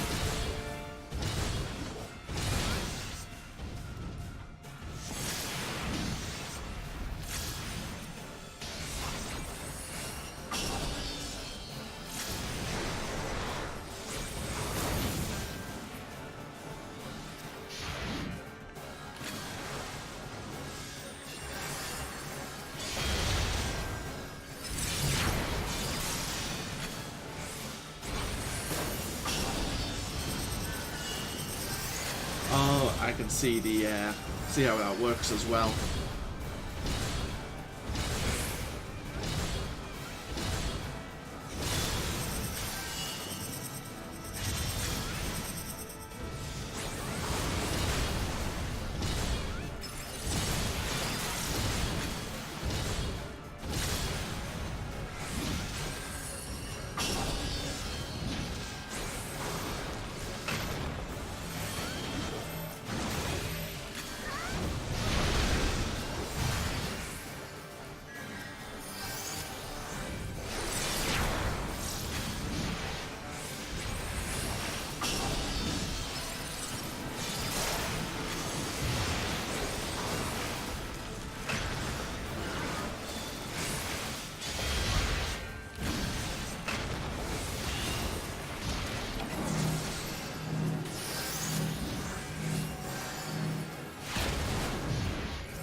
Oh, great.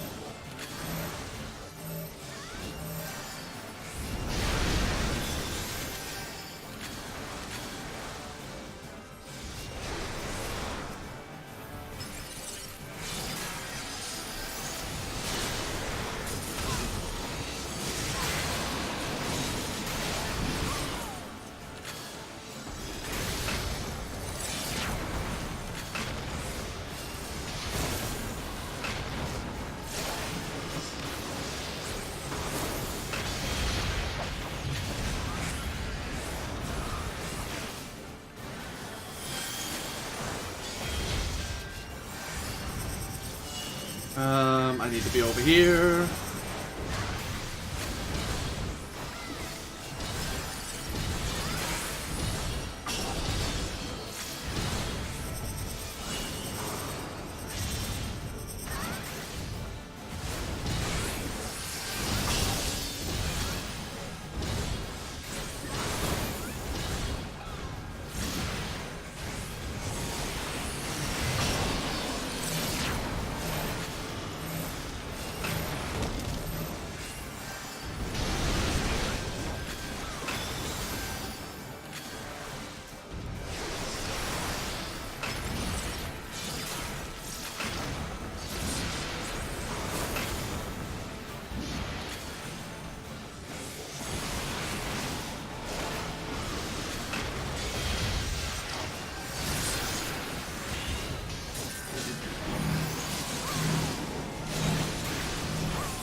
Ooh, bloody hell. Item level 375 gear. Holy shit. Slightly, just marginally less of actually what I'm wearing.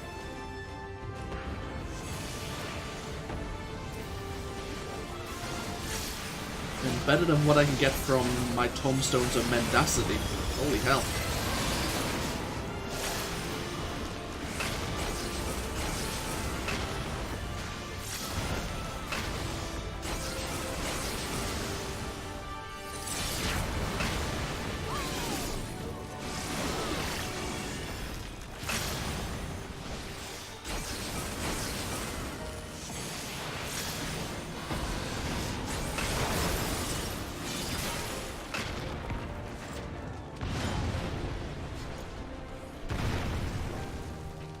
Holy crap, just the battle raging on around us. So many Magitech armors destroyed.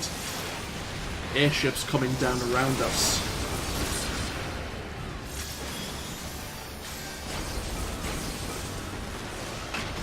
I'm just thinking the cost for both sides must be mounting up right now.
Ready? Please.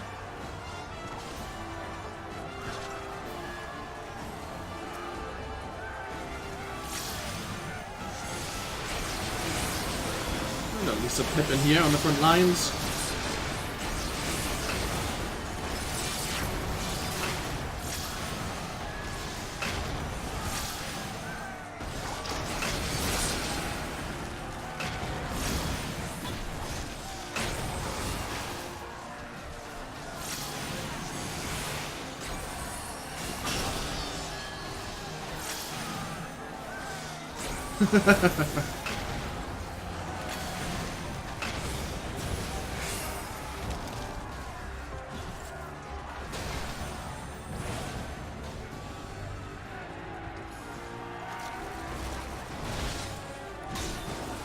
I shan't hold back! Oh, hello, Magitech Scorpion. Haven't seen one of you in a good while.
Okay, second boss, Prometheus. And we're in the Impact Crater.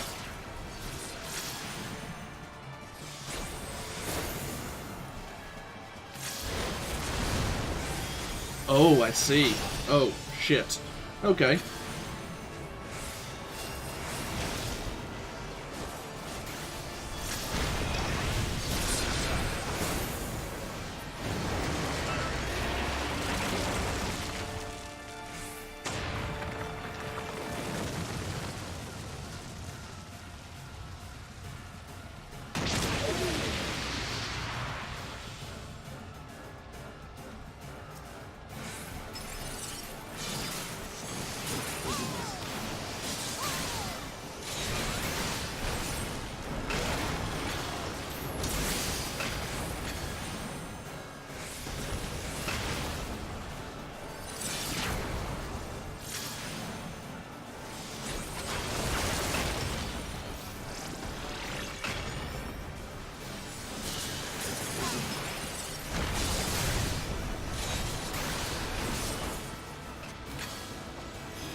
So You underestimate me.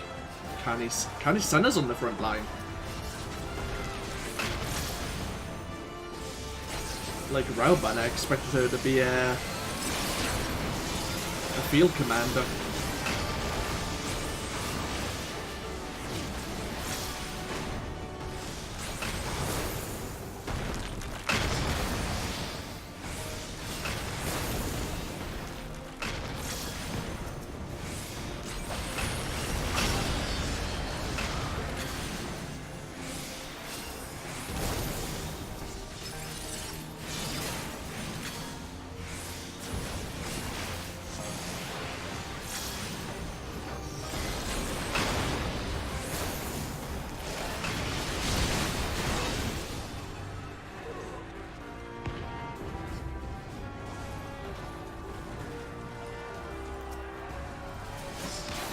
This knight does not yield!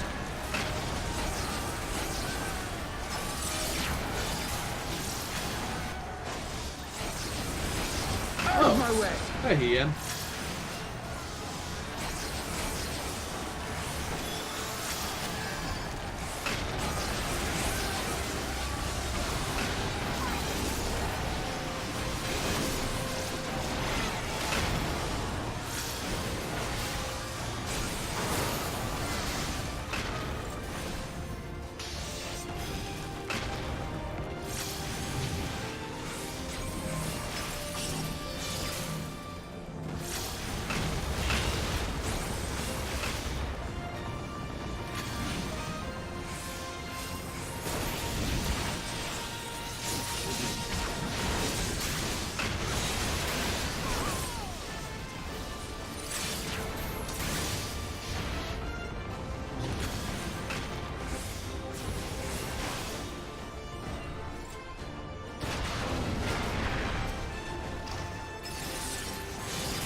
Lisa and Pippin once again.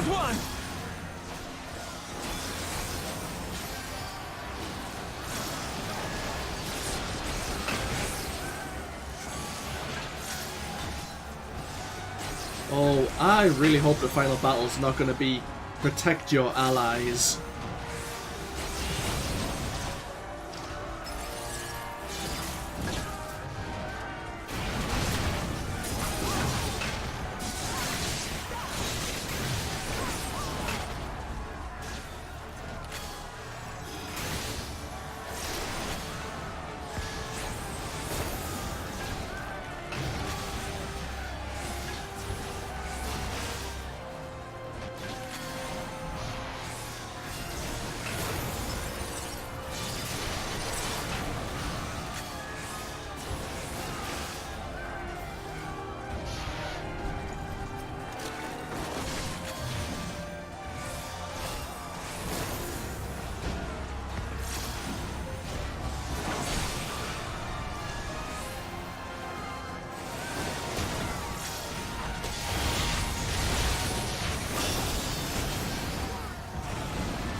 Let us be about it!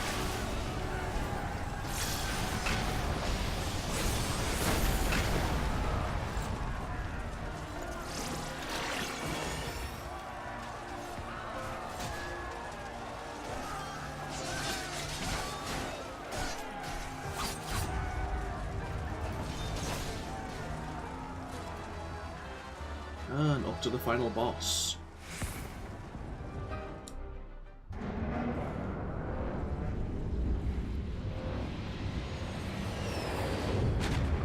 It's those Imperials guarding the Emperor.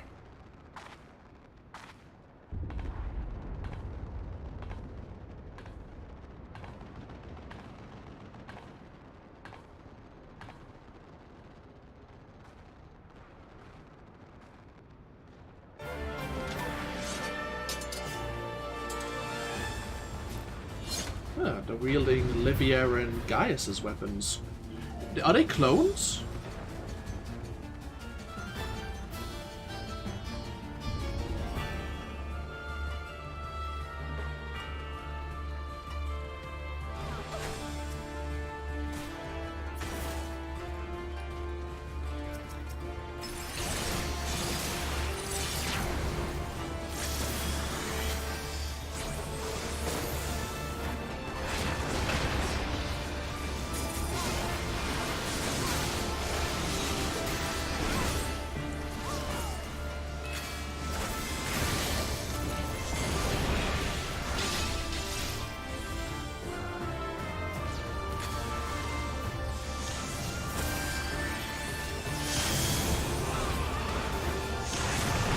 Oh crap.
I'll just throw some heals around temporarily, just to help the healer out.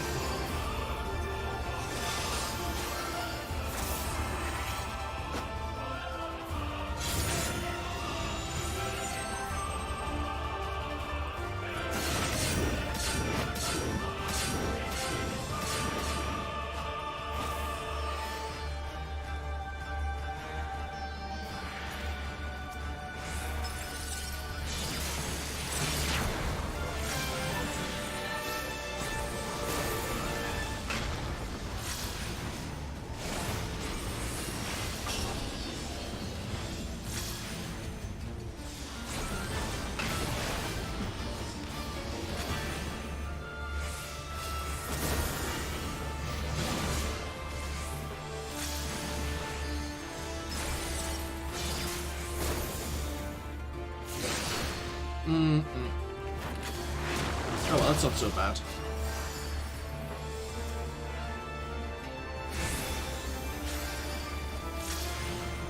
Oh, spoke too soon.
You've served your purpose. Were they here just to delay us?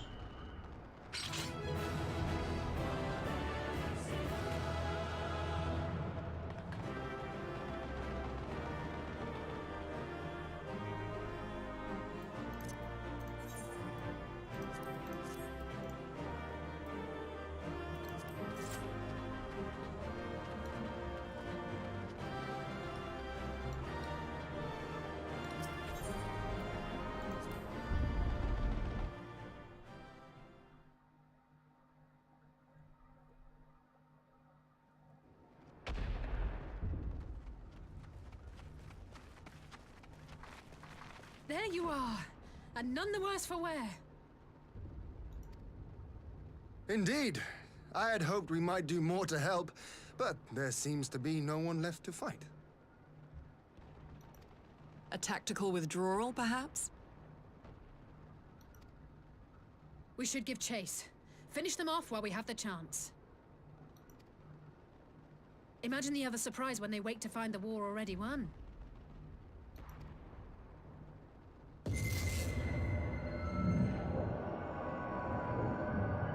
The light will expunge all life.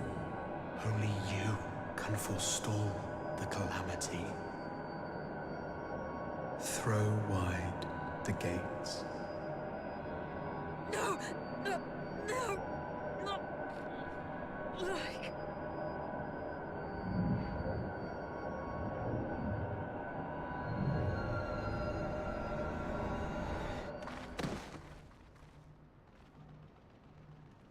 And then there was one. Oh no, don't tell me. Are you all right?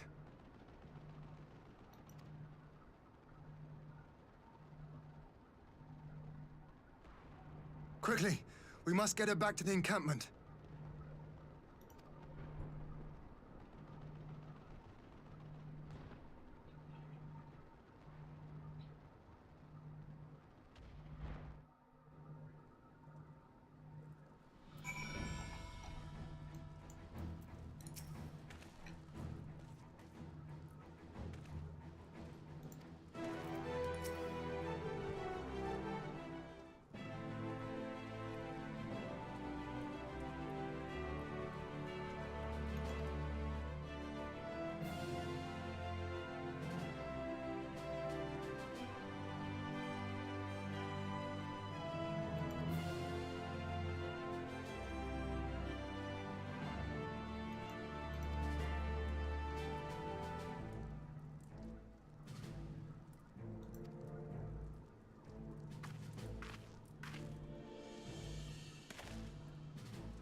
There's not many Scions left. We take a moment to rest and recover.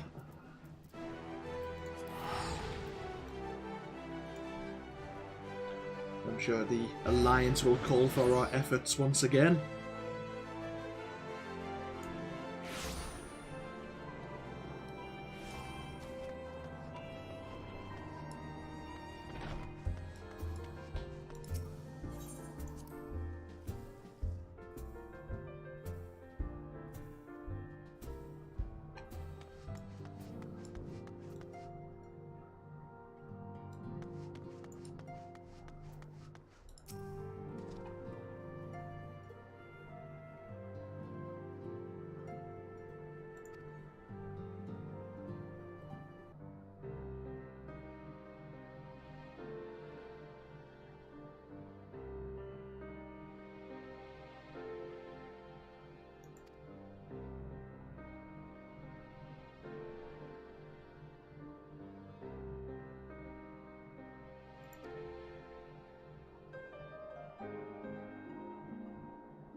Meanwhile, at the border of Alamigo.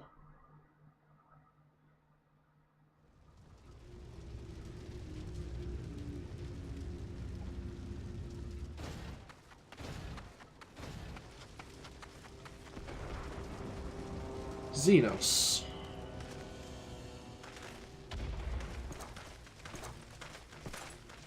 Oh, more to the point. Elidibus, most likely. Speaking of, where is the other Xenos? What has he been up to? We haven't seen him in quite some time.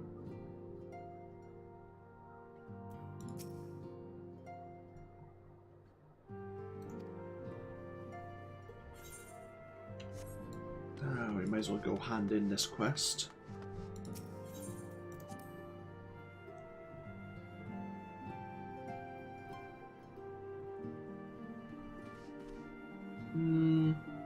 Hang on a moment.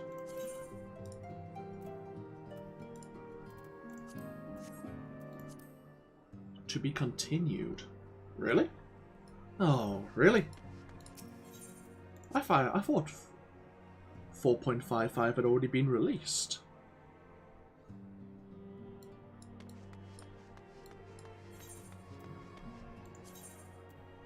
Give me a moment. Getting myself all excited there.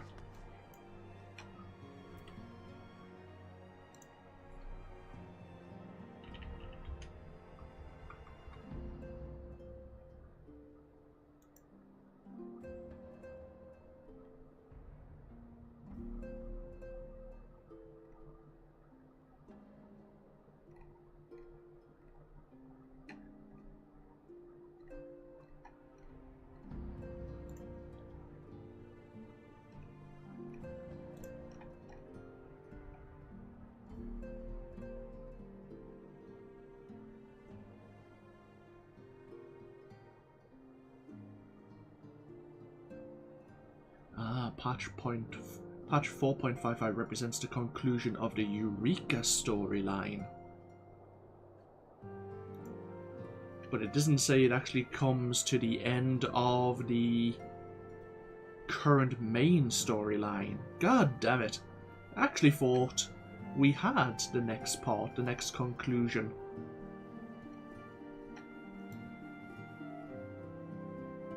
And it would set us up nicely for Shadowbringers. But no, god damn it, we now have to wait. Oh. There mustn't be much less, but they haven't given it to us yet. After all, I have seen the Shadowbringers trailer. I know we're likely going to have a confrontation with the Xenos we've encountered there, who is likely to be Elidibus. But I was hoping to go straight into it. After maybe 5-10 minutes break. I was going to go into part 2. And now I must wait. Disappointment. So, is there any news on when that may be coming out then? Maybe with the Japanese Fan Festival at the end of this month?